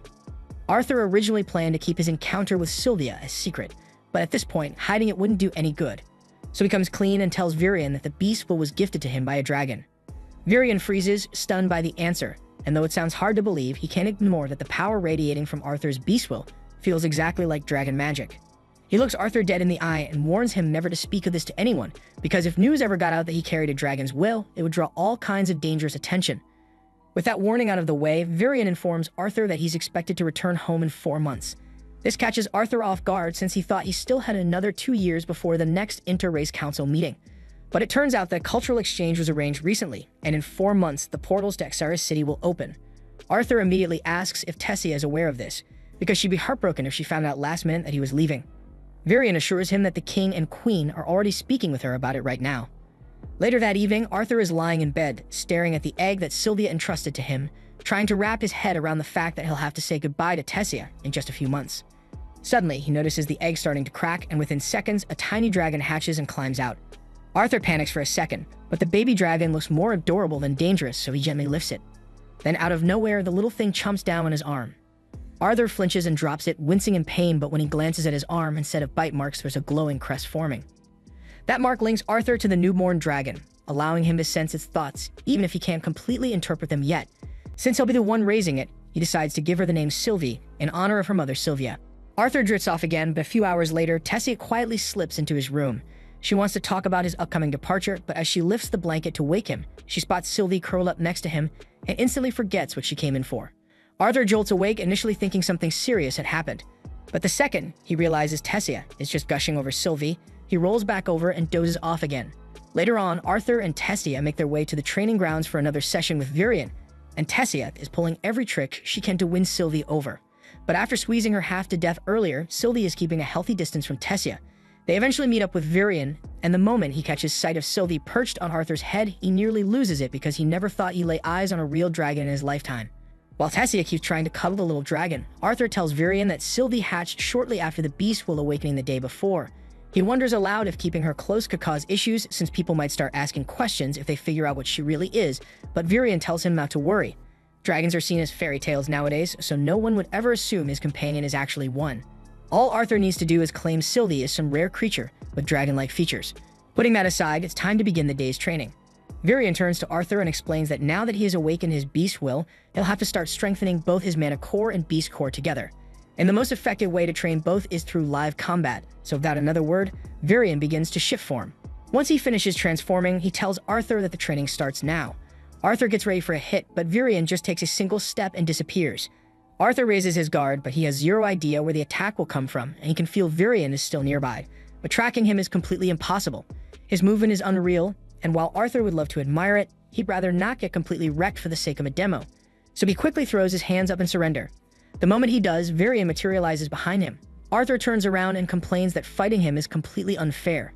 Virion could pull off a full 40-hit combo right then, and Arthur still wouldn't have seen it coming because Virion's beast will is tied to the Shadow Panther, allowing him to manipulate wind with such surgical precision that he can mute every sound his body makes. Virion's transformation is seriously impressive, but it's far from flawless because it drains a massive amount of his mana. Not that he planned to fight Arthur using that form anyway. He really just wanted to flex a little, and now that he's finished showing how strong a beastful can be, he conjures up a sword for Arthur so they can get to the real training. A few days roll by, and Arthur has been crushing it with mastering his beast will.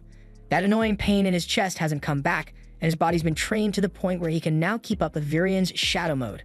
But outside of training, Arthur spent most of his free time hanging out with Tessia, like any normal kid. Later on, while Arthur and Tessia are out for another stroll, Arthur runs into Ferrith in the street. He doesn't recognize him at all, which ticks Ferrith off, and he demands a rematch. Obviously, that goes about how you'd expect, and a second later, Ferrith's on the ground while his buddies stand over him wondering how he got folded so fast. Arthur still doesn't remember who this guy is, so Tessia reminds him that Ferrith's the same brat who challenged him to a duel years ago. Arthur remembers that day being a blast, so he reaches out to help Ferrith up as a gesture of peace, and Ferrith accepts since he's over trying to fight Arthur now. Arthur asks Ferrith if he and his crew are going to be part of the upcoming cultural exchange, and Ferrith proudly confirms that he was selected thanks to his amazing skill. But the truth is, all the noble kids were automatically chosen to go. If that's the case, Arthur wonders if Tessia will be attending too, but apparently not. Ferrith says the royals don't want to risk their delicate little princess getting snatched again, which is fair, but Tessia is not having it. She clocks Ferrith in the face and accidentally launches him, knocking him out cold. The whole thing looks terrible, so Arthur quickly grabs her and bolts before a crowd forms. Once they're far enough away, Arthur scolds her because royalty can't just go around smacking civilians for no reason. But let's be real, because he's not exactly one to talk about violence given the life he used to live. Tessia doesn't really get why he's so upset anyway, since she's pretty sure Ferrith is still breathing. But with Arthur yelling at her like her dad, she calls him an old geezer and storms off crying. That night, Tessia's still holed up in her room, wiping her tears. Wanting to cheer her up, Arthur quietly sneaks over to her window and asks if she wants to take a walk in the woods. Tessia agrees, and while they're strolling beneath the trees, she asks if this is really okay. Arthur reassures her that if they run into any troublemakers out here, they're more than strong enough to handle it or run. Besides, the view under the stars makes the risk worth it. Arthur glances at her and asks if she's starting to doze off, and while Tessia's barely holding it together, she insists she's totally awake. Arthur says she can knock out if she wants to, but she reminds him that this might be her last chance to hang out with him like this, so she's not going to waste it sleeping. Still, she's so tired she starts imagining creatures peeking from the trees, and Arthur can't help but tease her for still being scared of spooky stories at her age. Tessia claims she's not afraid of ghosts, she's just shivering from the cold, that's all, and she throws more logs into the fire to warm up. Then she asks Arthur to tell her more about the human kingdom to help keep her awake, but Arthur admits he doesn't really know much. He's never actually been there. Tessia tells him she wishes he'd just stay here forever, and Arthur says he'd love to, but if he did, he'd never get to see his family again. He wants to keep the conversation going, but by the time he looks over, Tessia is fast asleep. So he settles down too, letting the night wind down. The day of Arthur's departure finally arrives, but before he goes, Burian gives him a parting gift. It's a special compass, one that can always guide Arthur back to the Elf Kingdom if he ever decides to return. Arthur thanks him, but then notices something strange, that Tessia isn't there. He asks around, but no one's seen her. It turns out she couldn't bring herself to watch him leave. The portal is open now, and Arthur steps toward it. But before he can go through, he hears someone shouting his name, and it's Tessia. She's sprinting down the road, trying to reach him, but she trips halfway there.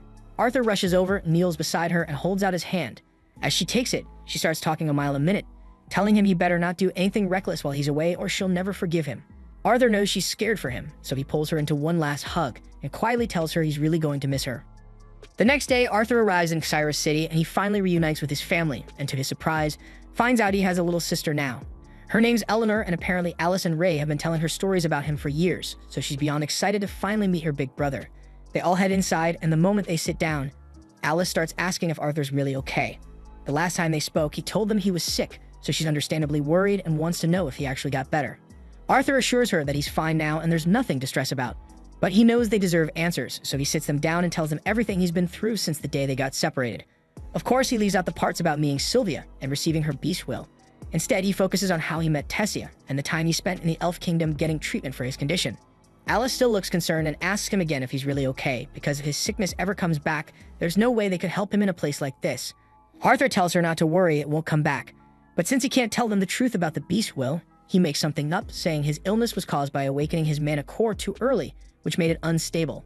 Lying to his parents isn't something Arthur feels good about, but until he's strong enough to handle whatever danger might come from the truth, it's safer this way. That's when Rhys spots Sylvie and asks Arthur where he found her.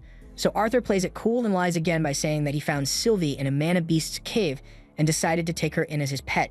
Eleanor, meanwhile, instantly takes a liking to Sylvie, and the two seem to hit it off. But still, Rhys isn't done with his questions, so he stands up and asks Arthur what stage his mana core is at now. Alice quickly scolds him for trying to challenge Arthur when he's just come home from such a long trip, but Rhys doesn't see the harm in sizing up how much his son has grown. Arthur doesn't mind the question, but before he answers, he wants to know how Ray can afford such a fancy place. Rhys laughs and explains that he works his ass hard as a security instructor at the Helsey auction house, and that his mana core has reached the dark orange stage. Arthur is genuinely impressed because orange is a pretty high-level core, and the mana core rankings go from black all the way to white, with lighter colors signifying more powerful cores. Ray's always been a bit of an oddball when it comes to mentoring, so of course he spends a ton of time training his body, but who would have guessed he'd been leveling up his mana core too? He's clearly proud of himself, so he throws the question back at Arthur and asks what stage his mana core's at. Arthur tells him he's at the light red stage, and Ray immediately starts swearing when he realizes Arthur's just one breakthrough away from surpassing him. Unfortunately, he forgot Eleanor was in the room, and now she's running around dropping every swear word he just said like candy. Ray still can't wrap his head around the fact that Arthur's almost past him in strength, and there's no way he's letting that slide. He challenges Arthur to a sparring match in the garden right now. Arthur agrees without hesitation, but just before they can head out, the living room doors fly open and Vincent walks in, asking if Ray's kid is back yet. Ray introduces the man as Vincent Helsey, the guy who owns the auction house Ray works for, so yeah, basically Ray's boss. Vincent and his wife Tabitha are both excited to finally meet Arthur since they heard a ton about him. Arthur greets them politely and Vincent's already impressed, mostly because there's no way Arthur picked up those manners from Ray. Anyway, Vincent and Tabitha introduce their daughter Lilia, and at first she's kind of quiet around Arthur. But the second she sees Sylvie on his shoulder, she completely melts. She asks Arthur if it's okay to pet Sylvie, and once he says yes, she immediately starts snuggling her like she's the cutest thing she's ever seen. While she's busy cuddling the baby dragon, Ray leans in and reminds Arthur that technically Vincent owns the house, so they should probably ask before they end up wrecking anything. Vincent gets instantly nervous when Ray mentions wrecking, and his fears are confirmed the moment he finds out Ray and Arthur are planning to go head-to-head in the garden. Everyone moves outside to watch the match, but Vincent can't help asking if it's really okay for Arthur and Ray to fight.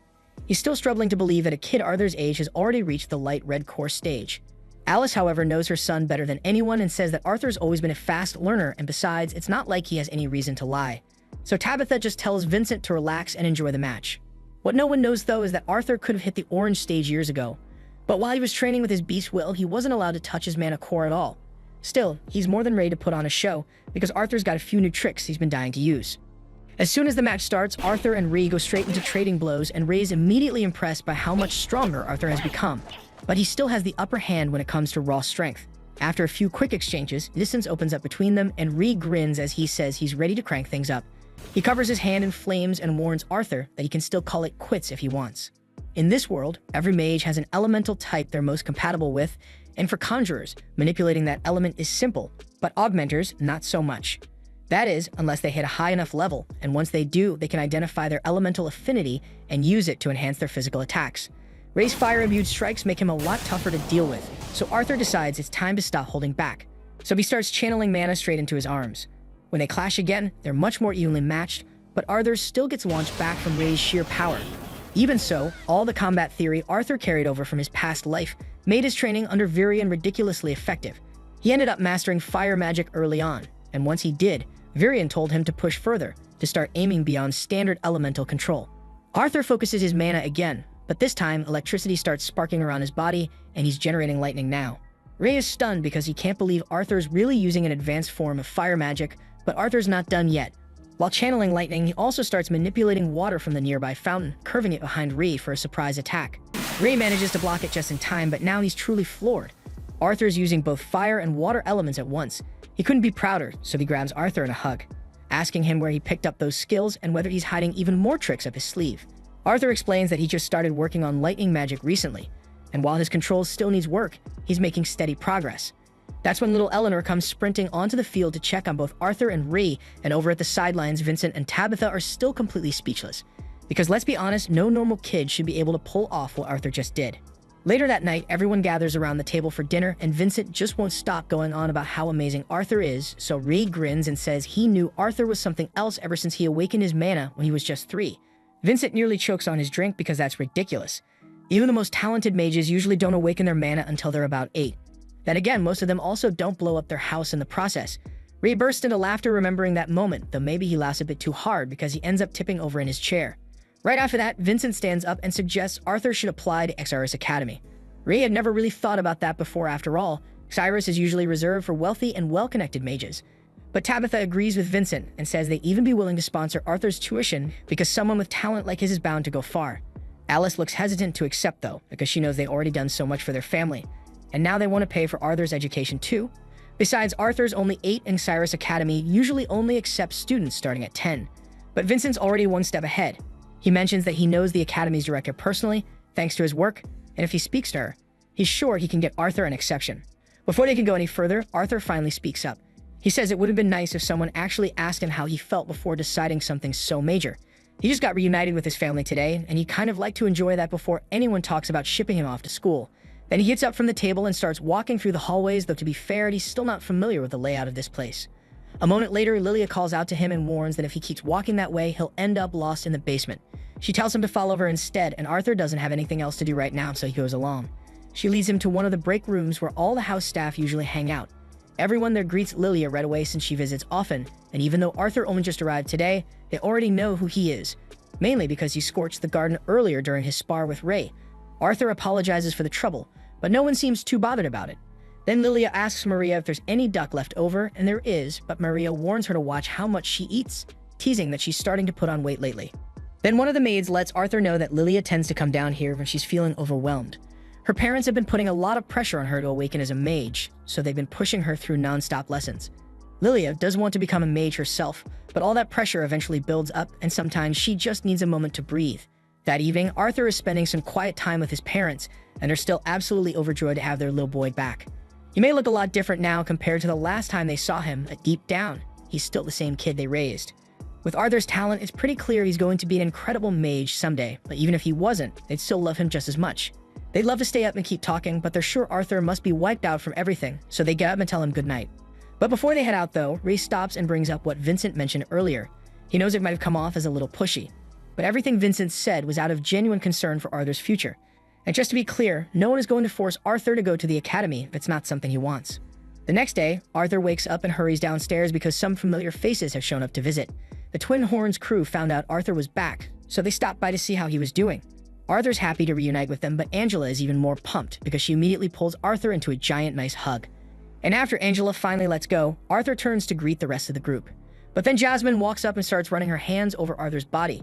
Yeah, it might look weird to anyone watching, but she's just making sure there aren't any lasting injuries. Once she confirms he's fine, she pulls him into a small, nice hug and says sorry for everything that happened. She's still upset that she couldn't protect him the day he got separated from the group, so seeing him alive and well is a massive relief. Not long after, everyone settles in and starts catching up. Arthur's surprised to hear that the Twin Horns spent some time out in the city of Atiston. They land a pretty solid contract out there, but had to come back to the capital for another job. Listening to their stories makes Arthur realize just how little he knows about the kingdom of Sapin, let alone the rest of Dicathan. Becoming an adventurer sounds like an exciting way to see the world, but that also means leaving his family behind again, and he's not so sure he's willing to do that again.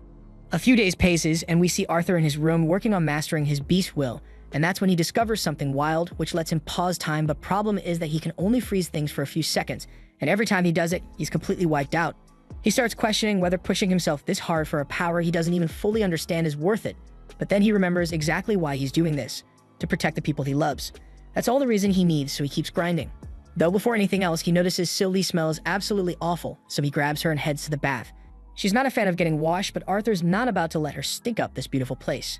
Speaking of the mansion, with how massive and high-end the Helsty estate is, Arthur figures their auction house must be raking it in. Still, he doesn't know much about how they operate. After he finally finishes giving Sylvie a good scrub, he's drying her off on his bed when his family walks in and reminds him that he could use a wash too. While he never really cared about his looks during his time in the Elf Kingdom, that changes real quick when his mom drags him off to her favorite salon. The hairdresser swears he'll make him look amazing, and honestly, he doesn't look much different afterward, just a bit of a trim, but everyone insists he looks way cooler now. Arthur's kind of puzzled why they're suddenly so invested in his looks, but then Tabitha explains she's planning to show him their auction house. Since it's such a high-profile place where even royals drop by, they couldn't have him walking in with a hairstyle that screams Jungle Boy. Since they're already in Cyrus City, she offers to show him around town, and Eleanor chimes in saying she wants to go too so she can spend more time with her big brother. Lilia feels a little left out because before Arthur came back, Eleanor used to hang out with her all the time. Still, she wants to be around Arthur too, so she doesn't make a big deal out of it. They all end up spending the day together, laughing and playing a game of ring toss near a statue.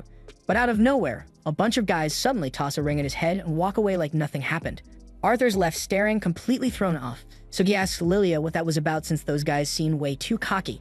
She tells him they're students from Cyrus Academy, and thanks to their uniforms, people around here treat them like they're nobility.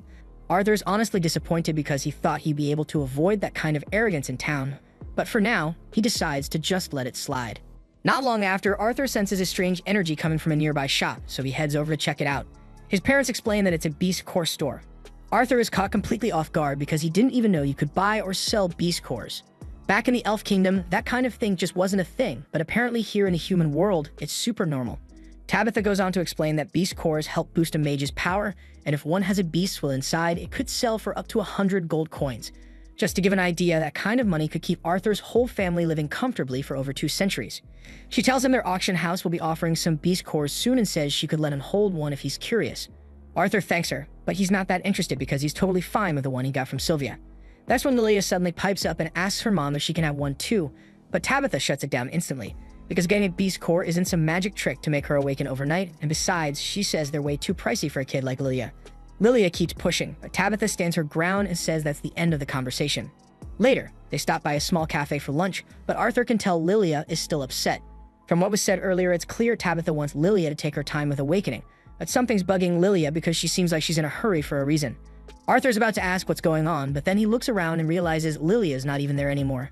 And even though she was sitting right next to her mom, Tabitha doesn't seem the least bit concerned when her daughter just wandered off down a shady alleyway.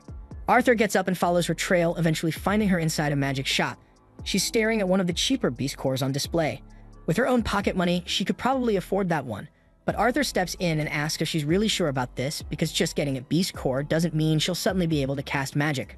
Lilia brushes him off, saying she won't know unless she tries, so she reaches for the core, but Arthur gently grabs her hand and tells her to wait because he doesn't think this is the right move.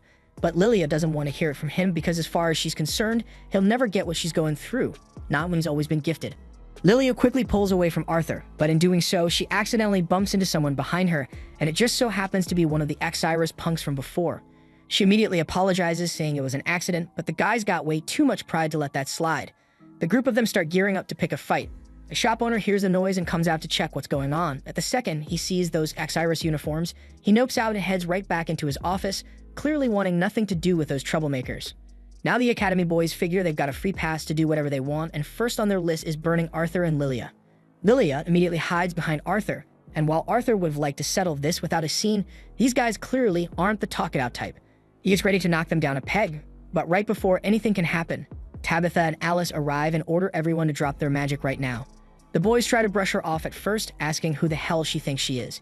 Even the shopkeeper runs out and begs Tabitha not to tick them off, saying they could level the store if they wanted. But Tabitha doesn't back down and makes it clear, if any one of them so much as lays a hand on the Helsty family's daughter, they're done. The moment they realize who Lilia is, they all start freaking out. The Helsty family is one of the Academy's biggest donors, so if the director hears about this, they're out for good. They scramble to leave, not daring to cause more problems, but one of them still manages to throw a final insult, calling Lilia the worthless, spoiled brat before storming off. Everyone heads back home, and when they get there, they explain everything to Vincent. He's stunned to hear that Arthur and Lilia almost ended up in a full-on fight with Academy students, but he's relieved Tabitha stepped in, because knowing Arthur, there's a good chance he would have gone too far and seriously hurt them. Lilia quietly apologizes for the mess, but Vincent tells her it's okay. She didn't do anything wrong, and with how much he's donated to the Academy, this won't hurt her chances of getting in.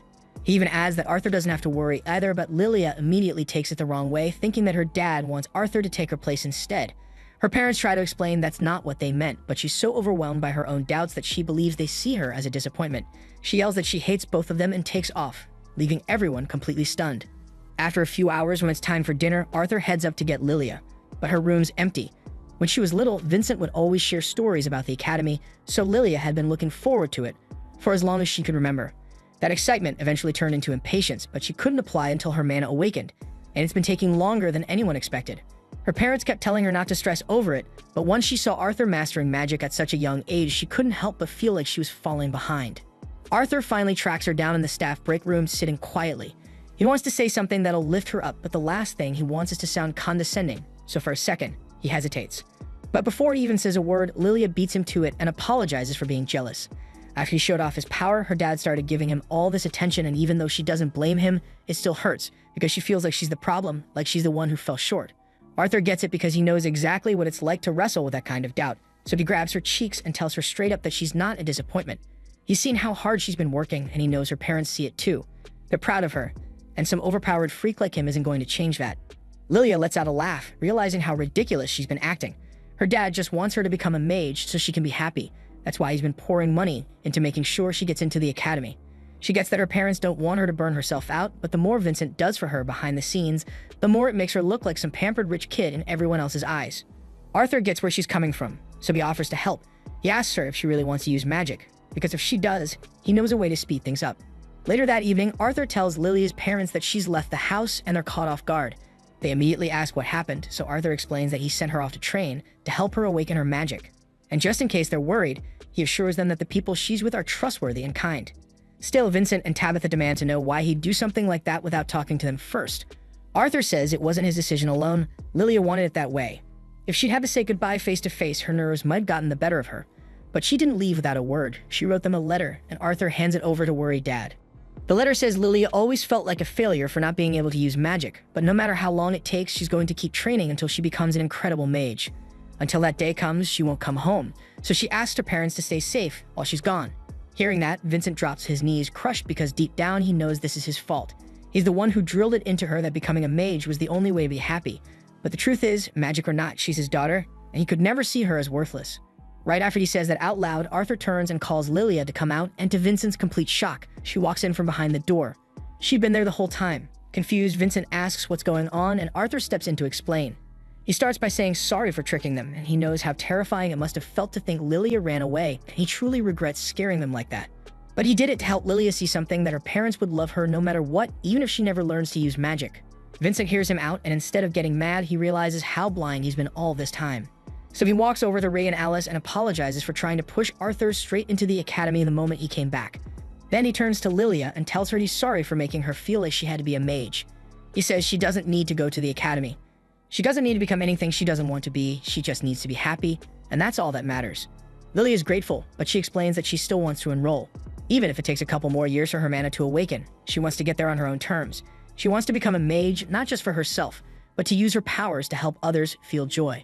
Arthur hears that, and if that's what she really wants, he promises to help her awaken her mana. Since he's doing it for Lilia, Arthur figures he might as well help Eleanor too. So the two of them sit in the middle of the room ready to start. He tells them to take a few deep breaths, hold, and slowly breathe out with their eyes closed just to try and feel the mana inside them. Eleanor locks onto hers almost instantly, but Lilia is struggling to find hers. She starts doubting herself, wondering if maybe she just doesn't have what it takes, but Arthur tells her to keep going. He then places a hand on each of their backs and warns them that he's about to trigger their mana, and they might feel a little warmth. Once the process kicks in, glowing lights start to appear in Lilia's vision, and just like that, her mana awakens at last, and her face lights up with pure happiness. Later that evening, Arthur and his family receive an invitation to the Helsey auction house, and they are blown away by how grand and elegant the place appears. Alice feels a bit anxious, doubting whether she fits into an event this luxurious. But Tabitha reassures her everything's fine and encourages her to just relax and enjoy the evening. Tonight's auction is something adventurers and nobles alike have eagerly awaited, as it's a rare opportunity to acquire exclusive items that Vincent personally collected. Among the impressive items available are magical beast cores and precious foreign statues, so security at the event is incredibly strict, and Ray, of course, is overseeing the entire guard force. Once the auction kicks off, Vincent walks confidently onto the stage and announces the presence of special guests tonight. The esteemed royal family of the Kingdom of Sepin, King Blaine Glader, Queen Priscilla, and their kids, Prince Curtis and Princess Kathleen. Cheers erupt from the crowd at the royal family's introduction, leading Arthur to conclude they must indeed be great rulers if the people adore them this much. With royalty in attendance, Ray and the security team are especially vigilant, determined to ensure nothing disrupts the proceedings. At the same time, inside the hall, Vincent opens the bidding with the very first item, a blade meticulously crafted by a renowned artisan, enchanted to channel mana and produce electricity at its tip. The bidding for the sword starts at 50 gold coins, but immediately, an eager participant increases the bid to 51 gold coins. As bidders compete fiercely, Arthur quietly considers if he might also infuse an elemental power into a weapon suited for it. That's when he spots Vincent introducing a pair of mysterious masks that catch his attention, but just as he focuses on them, he realizes Sylvie is nowhere to be found. Initially assuming she might be playing with Lilia or Eleanor, he spots the two girls sleeping nearby and becomes concerned, getting up quickly to search for Sylvie. At the same time, Sylvie wanders leisurely through the auction house corridors like she owns the place, until suddenly she's intercepted by the mage accompanying the royal family. Meanwhile, on the stage, Vincent introduces the next coveted auction item, announcing it as an A-rank lion cub. Immediately upon seeing it, Prince Curtis turns excitedly to his father, declaring he wants it. As soon as bidding commences, the king decisively offers 1,000 gold coins right away, and naturally, no one dares to outbid the king, and the lion cub swiftly goes to him without any resistance. The king then walks up onto the stage to claim the cub, prompting Vincent to ask him what he intends to do with such a rare beast. The king explains he might tame the lion himself, but since Curtis expressed a desire to become a beast tamer, he'll give it to his son instead. At that very moment, Arthur is still busy tracking down Sylvie when he suddenly hears her let out a loud scream from down the corridor. He bolts toward the sound and finds her being stared at by the mage from the royal entourage. Recognizing the guy instantly, Arthur knows better than to cause a scene in a place like this. He calmly asks the mage to let Sylvie go, explaining that she's his mana beast. The mage sighs in disappointment, having assumed Sylvie was one of the auction creatures. Sylvie then rushes over to Arthur, and as he starts to walk away, the mage calls out that he's still interested in her. He says he's been wanting to get his hands on a mana beast for some time now and demands that Arthur gives Sylvie to him. Arthur gives him a look like he's lost his damn mind and asks what makes him think that would ever happen. But instead of dropping it, the mage throws a fire spell right at Arthur, clearly trying to intimidate him, and announces that it's a direct order from a royal court mage. But Arthur doesn't flinch, simply turning to walk away. That only pisses the mage off more, so he threatens Arthur's parents next, and while Arthur can put up with threats directed at himself, bringing his family into it is something he won't tolerate, so he turns back slowly and dares him to repeat it. But in that moment, as Arthur releases an overwhelming surge of killing intent, he forgets one crucial thing. They're still inside Vincent's auction house. The sheer pressure of his aura explodes outward, and every window in the building shatters on the spot. Those with mana like the king manage to endure it, but anyone without, including Vincent, collapses from the pressure. The king rushes to check on Vincent while the royal guards quickly form a protective circle around him, believing an assassin must be nearby. The king tells them to focus on crowd safety and finding whoever's responsible. Arthur finally realizes the magnitude of what he just did. While he may have succeeded in scaring the royal mage half to death, he's now stirred up a massive storm. He suppresses his aura, but the chaos has already begun. No one knows what's really happening, so Ray gives the order to clear out the entire venue until the situation is under control. Following the evacuation, the king calls for a private meeting with Ray. He wants to confront him about his failure to capture the one behind the outburst. Ray bows his head and offers a sincere apology, but the king, with a stone face, tells him there must still be consequences. Ray is prepared to accept whatever sentence the king decides, but before King Blaine can say anything, the royal mage interrupts and suggests the king go easy on Ray since no lives were lost. Of course, he doesn't say this out of kindness because he follows it up by pointing out how impressive Arthur's mana beast looks. That's when the king introduces the guy as Sebastian, a mage tasked with protecting the royal family. Apparently, Sebastian has saved the king's life more times than anyone can count, so he holds the guy in high regard. Now that Sebastian has expressed interest in Arthur's beast, the king turns to Ray and asks if he'd consider handing Sylvie over as a gesture of thanks for Sebastian's leniency. Arthur is about to object, but Alice quickly stops him because interrupting a royal is no small offense. Ray then replies respectfully, saying he can't comply with the king's request because Arthur bonded with Sylvie on his own, so that bond isn't his to sever. So the king directs the same request to Arthur himself, asking whether he'd be willing to part with Sylvie and give her to Sebastian. Arthur gives a firm but polite no because nothing in the world could replace Sylvie. Trying a different approach, the king then offers to trade the world lion cub he just bought at the auction. He argues that although Sylvie is clearly rare, a lion of that caliber should be worth even more. But Arthur refuses again, stating that Sylvie isn't something he'd ever trade, sell, or give away, no matter what was offered. Now the king's tone begins to shift, his patience wearing thin. He reminds Arthur that he's already asked him twice, and a monarch shouldn't have to repeat a request more than once. For the third and final time, the king insists that Arthur surrender his mana beast. But at this point, Arthur has had enough of this shit, so he stands up and calmly asks the king if he would be willing to sell his own children. The room goes silent. The king is so stunned he's completely speechless, and Arthur presses further. He points out that he's declined the request 3 times, and yet the king refuses to acknowledge that some bonds are beyond price, so he wants to know how the king would react if someone tried to buy one of his kids. The royal guards don't take kindly to the remark and rush in to subdue Arthur for his insolence. But Arthur takes both of them out with a single punch each effortlessly. Sebastian watches the scene unfold and calls the knights pathetic, disgusted that they failed to handle one boy. Still determined to get Sylvie, he casts a deadly fire spell with the intent of killing Arthur on the spot, but Arthur activates his static world technique, and in an instant, time grinds to a halt for everyone besides Sebastian. Sebastian looks around in shock, trying to figure out why everyone suddenly froze, but Arthur calmly explains that nobody can hear a thing he's saying right now. Then Arthur begins slowly walking toward him. Sebastian tries to warn him off, claiming Arthur doesn't stand a chance against a royal mage, but Arthur answers that by snapping Sebastian's leg without a word. Sebastian cries out for help, but Arthur tells him nobody's coming, so he'd better listen carefully while he still has working ears. Arthur leans in and warns him to stay in his lane and think twice before threatening the wrong person, because next time it won't end with just a broken leg. A few seconds later, the static world effect wears off. Time resumes like nothing happened, and Arthur immediately blacks out from the strain. Sometime later, Arthur wakes up in his bed, his head pounding like hell, but at least he's not chained up in a cell. He realizes that using static world might have been a little too much.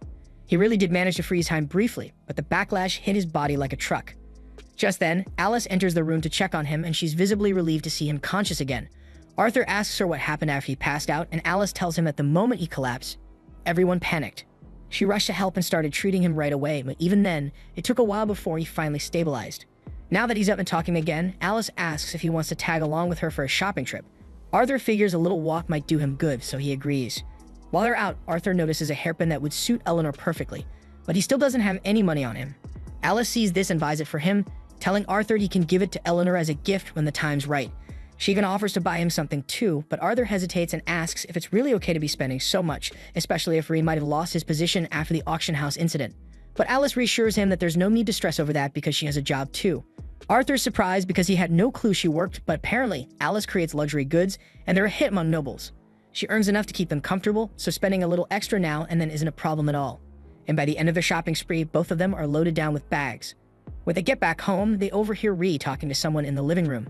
He's saying that no amount of money can buy his silence when his own son was nearly killed. Arthur walks in and asks what's going on, and Ree's face immediately softens with relief at seeing Arthur up and moving. Arthur tries to downplay it, saying there's no need to fuss and he's fine. The man Ray was speaking returns, and after taking a good look at Arthur, realizes he must be the boy from the incident, so he invites Arthur to join their conversation. The royal envoy then hands over a pouch of gold to Ray and Arthur, explaining that it's a small gesture of apology from the king for the minor incident yesterday. Arthur isn't exactly sure how getting attacked by 2 knights and a royal mage counts as minor, but he chooses to be civil and thanks the messenger for making the trip out to deliver it personally. The envoy is glad to see Arthur handling things so maturely, and he reassures him that the 2 guards who attacked him have already been dismissed. After all, the king would never condone harming a child over something as small as declining a request. Ray, on the other hand, doesn't think getting fired is anywhere close to a fitting punishment for the knights who tried to massacre his son. But the envoy quickly reminds him that Arthur did speak out of turn to the king, and besides, the king had the grace to overlook Ray's failure to protect the auction house, so Ray shouldn't be too bitter about a little mercy shown to the guards. Ray's about to argue again, but Arthur jumps in before he can and says there's no point getting worked up. He admits he was the one who mouthed off to royalty, and in the end, he walked away without any serious injuries, so it's not a big deal to him. Still, on the topic of injuries, Arthur brings up Sebastian and asks how he's doing after that broken leg. The envoy says Sebastian was also stripped of his position for lashing out at Arthur and is currently undergoing treatment in a hospital. He keeps claiming Arthur was the one who broke his leg, but that sounds ridiculous, considering no one actually saw Arthur lay a finger on him, and the entire room had eyes on him the whole time. So the king believes it must have been a magical backlash from Sebastian's own spell that caused the injury. The king is deeply regretful that things escalated this far, which is why he took the initiative to issue a formal apology. The envoy acknowledges that Arthur's clearly a talented and respectful young man, but he also gives him a warning. Be mindful when speaking to those in power, because not everyone will be as lenient as the king. Arthur and Rei accept the apology, and once the envoy is gone, Rei hands the whole bag of gold over to Arthur. Arthur is surprised and asks if Rei's sure about this, but Rei says it's only fair. Arthur's the one who put himself on the line, so he deserves the reward. Plus, he figures Arthur's going to need some cash if he's planning to make any serious moves later on. Today turned out to be a harsh wake-up call for Arthur. In his previous life, he was a king, but in this one, he's still just a kid. If he wants to stand toe-to-toe with real power, he'll need some political influence of his own. Which is why, the very next morning, he sets off to Magic Academy, where he meets with Cynthia Goodsky, the director of the Magic Academy. Her status as the director of Xeris Academy places her in a position of enormous influence, so meeting her in person isn't something most people can easily arrange. Goodsky heard plenty of praise about Arthur from Vincent, but she's not someone who trusts mere words, so she's eager to test Arthur directly and see if he actually deserves the acclaim. Initially, she attempts to overwhelm Arthur with her incredible magical presence, but he remains calm under pressure. Still, while he's able to endure it, he admits privately that Goodsky's aura is genuinely terrifying. If that makes sense considering she's the strongest mage currently living in this nation. Arthur decides to demonstrate his true strength clearly enough to convince her that Vincent wasn't simply exaggerating his skills. First, he creates a swirling barrier of wind around himself, and while maintaining that, he simultaneously lifts several stones with earth magic. He then propels these stones forward using wind magic, firing them straight at Goodsky, but she casually deflects the assault with one simple gesture. Next, Arthur conjures several fiery throwing knives behind Goodsky, but before any of them can reach her, she counters effortlessly by dispersing them with a gust of wind. Arthur can barely believe she's handling everything he's thrown her way without breaking a sweat, so frustration gets the best of him, and he rushes forward ready to punch. But before he even reaches striking distance, Goodsky repels him instantly with a gust barrier. Arthur goes sprawling onto the floor, and it quickly becomes obvious that, as things stand, he isn't nearly strong enough to defeat Goodsky. Yet losing this fight doesn't mean Goodsky is disappointed with how he performed. She praises his incredible potential, but points out he has a habit of being overconfident in his skills, leading him to assume he could overwhelm her easily. And now, as one final demonstration of her true strength, Goodsky says Arthur's last challenge is to see whether he can remain awake after taking her next spell. Raising her hands above her head, she releases a powerful blast of sound magic aimed directly at Arthur. This sonic attack is intense enough to shatter nearby boulders, and it nearly destroys Arthur's hearing as well, but he manages to withstand it and stays upright until Goodsky finishes. She finds herself thoroughly impressed by Arthur's determination, which makes her all the more eager to accept him as her apprentice. But Arthur mentions a few requirements he once clearly understood first. His entire reason for meeting Goodsky is because she holds power and resources he requires, and everything he's doing is solely to ensure the safety of his friends and family.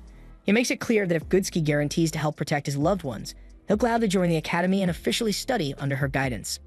Goodsky is honestly stunned by how bold Arthur is, since the whole arrangement seems totally one-sided in his favor, but Arthur figures he's worth the trade. And really, Goodsky can't say he's wrong because students like him don't show up often. She's just about to accept his conditions when Arthur tosses in one more. He lets her know he's only enrolling once he hits the minimum age, since he wants to study alongside people his own age. Goodsky questions that, pointing out he'd be pushing his enrollment back by a full 3 years. But Arthur insists that it's his life, and he wants to make the most of it. His plan is to travel the continent and live as an adventurer first. It's clear to Goodsky that Arthur has already made up his mind, so arguing isn't going to change anything. She asks if he's even mentioned this plan to his family yet, and he admits he still needs to talk to them. So Goodsky tells him that if he can get his parents to agree, then she'll approve all his conditions. But the moment Arthur returns home and shares his plan to become an adventurer, Alice shuts it down immediately and says no without a second thought. Ray tries to reason with her and at least hear Arthur out, but Alice isn't having it. Arthur just got back after being gone for years, and she has no intention of letting him leave again. Trying to find middle ground, Ray asks if she'd feel better about it if Arthur had a guardian tagging along during his travels, but Alice still won't budge. That's when Arthur finally steps forward and promises Alice that it won't be like last time.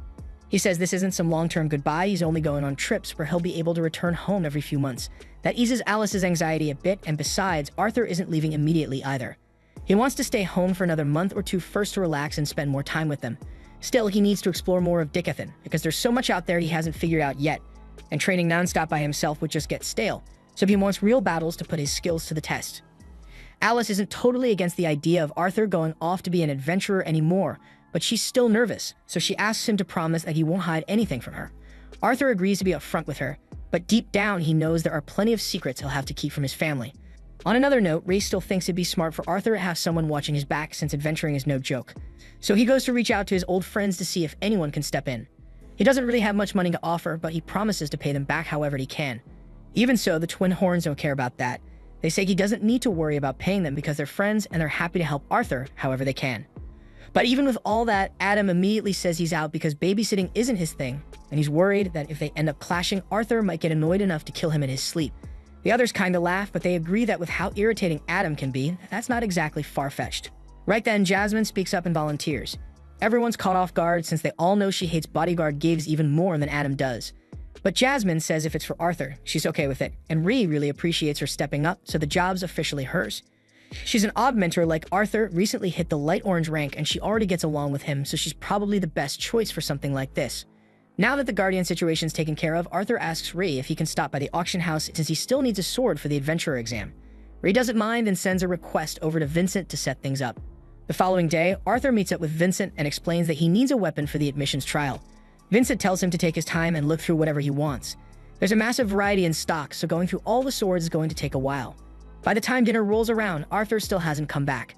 Alice is starting to get anxious and thinks about going to look for him, but Ree tells her that picking the right sword takes time, so it's better to just wait and let Arthur handle it. At the same time, Arthur is still stuck, overwhelmed by all the choices in front of him.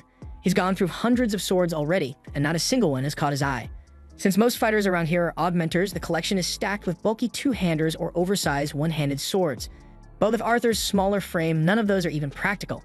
He even gives other types of weapons a shot, but nothing seems to click.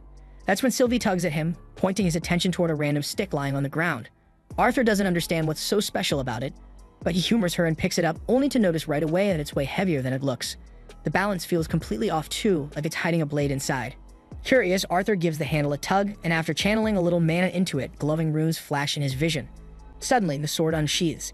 He's never seen anything quite like this before, so he gives it a few test swings.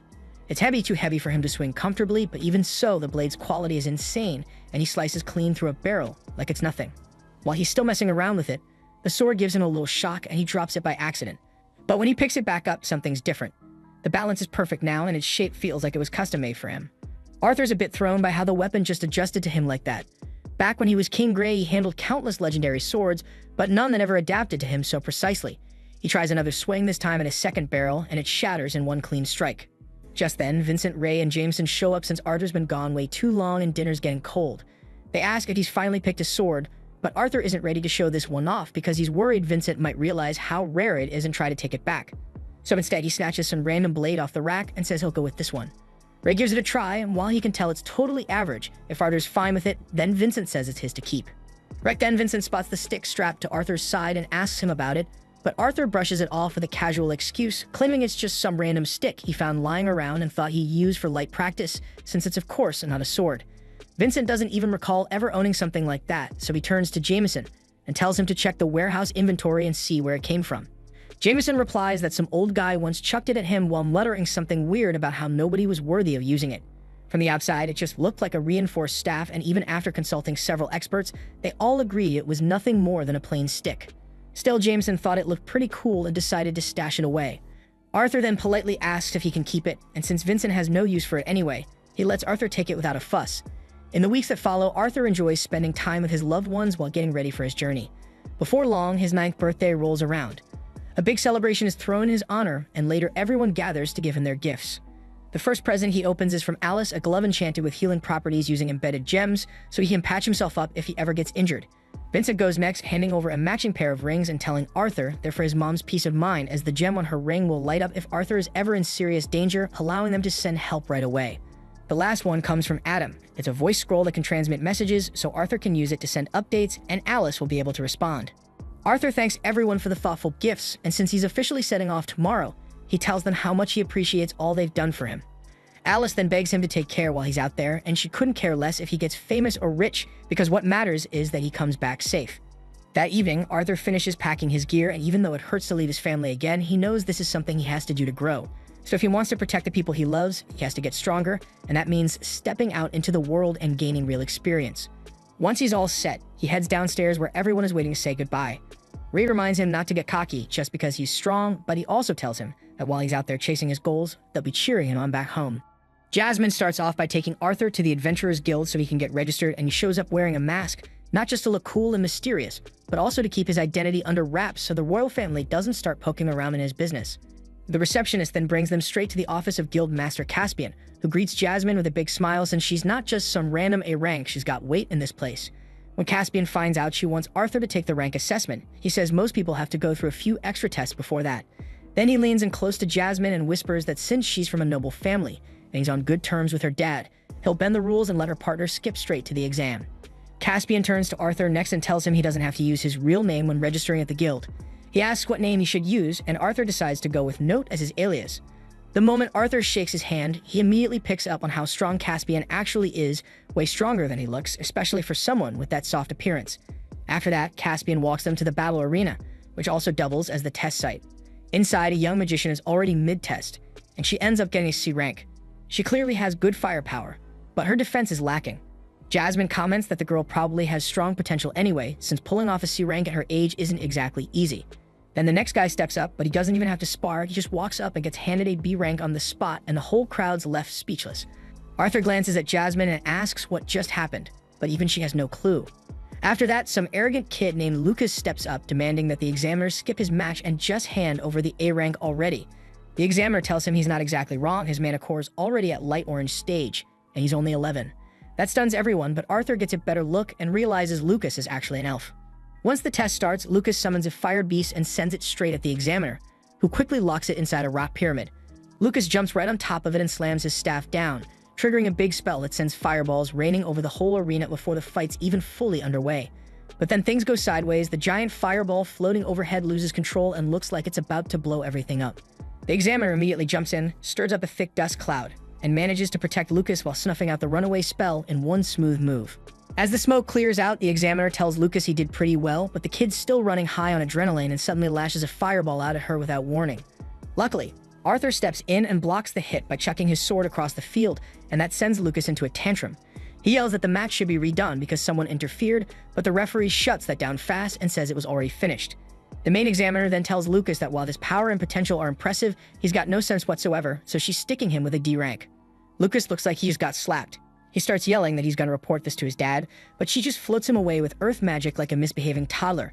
After all that drama, it's finally Arthur's turn. As he steps into the arena, a heavy, intimidating energy starts pouring out of him. The referee instantly gets on guard because he wasn't expecting this level of presence from a newbie. But then Caspian steps in, telling the referee to back off because he's going to handle this one himself. The referee protests, saying a double A ranker like him shouldn't be testing rookies, but Caspian just shrugs it off, saying he's doing this as a favor for Jasmine. Arthur gets into position while Caspian draws his sword, realizing that this guy is probably the strongest fighter in the whole city, and this isn't just some entry-level spar.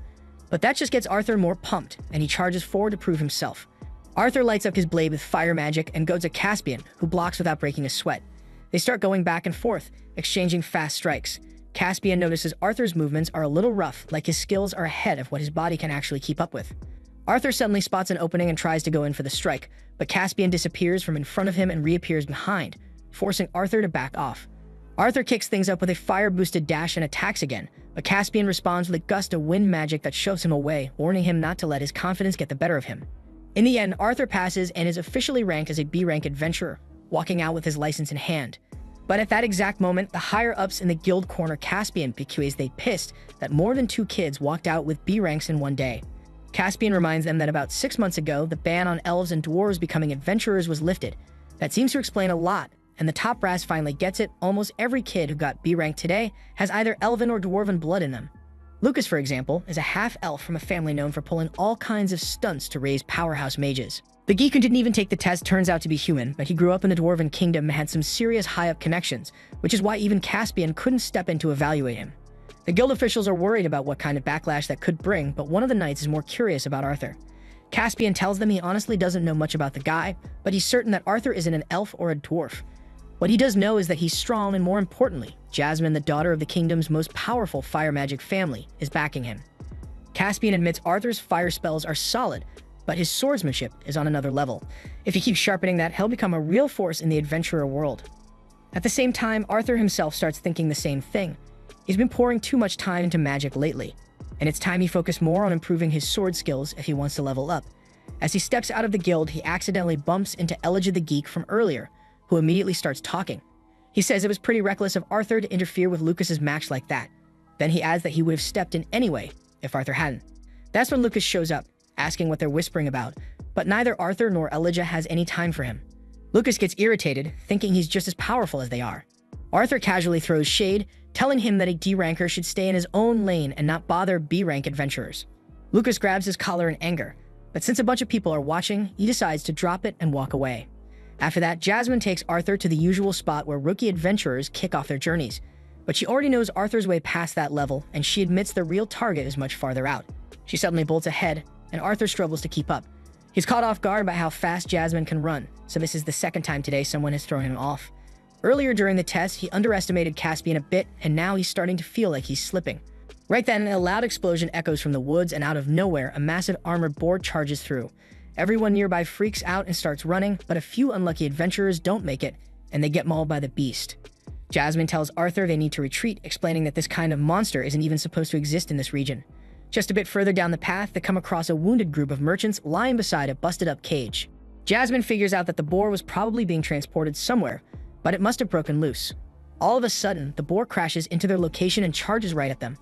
Arthur and Jasmine avoid the attack, but then the beast whips out its long tongue like a spear. They avoid that too, and Jasmine rushes in to counter, landing a hit that barely leaves a scratch. Then out of nowhere, the boar charges the tree she's leaning against, and she has to jump away without even getting a chance to steady herself. So Arthur quickly uses wind magic to close the gap and pull her out of danger just in time. At the same time, the boar sets its sights on the wounded adventurers nearby, and Jasmine jumps in to shield them. Arthur wants to help right away, but something inside tells him not to rush in and to handle this the right way. He forces himself to stay calm, waiting for the right moment. Just as the boar charges at Jasmine again, ignoring everything else around it, Arthur bolts forward using wind magic. He coats his blade in fire, drives it into the boar's body to stop it cold, and then follows up with a flurry of hard-hitting strikes until it finally goes down. Later on, while the adventurers haul the boar's corpse away, Jasmine scolds Arthur for acting too calm during the fight, and he doesn't even get why she's upset this time. That night, while they're camped out by the fire, Jasmine finally opens up and says she became an adventurer to escape her home. Her family's full of famous fire mages, and they're all super proud of that legacy. She awakened her mana core before any of her siblings, and her parents thought she was going to be the best of them. But when it turned out she couldn't use fire magic, it branded her a failure, a shame to the family, and that crushed her. Arthur's pissed the moment she says that, telling her that no element is better than another, and it's all about how you use it. Jasmine laughs when she sees how fired up he gets and says she never thought he'd lose his temper over something like this. Arthur's a little flustered, but the truth is, in his past life, people used to call him worthless too. He just worked his ass off to prove him wrong. Then Jasmine tells him that she used to charge into fights without thinking too, just like he did today. But back then, her teammates chewed her out for it. They taught her to rely on others more to fight as a team, and they helped her grow into someone better. After that, Jasmine dozes off while Arthur stays up to keep watch.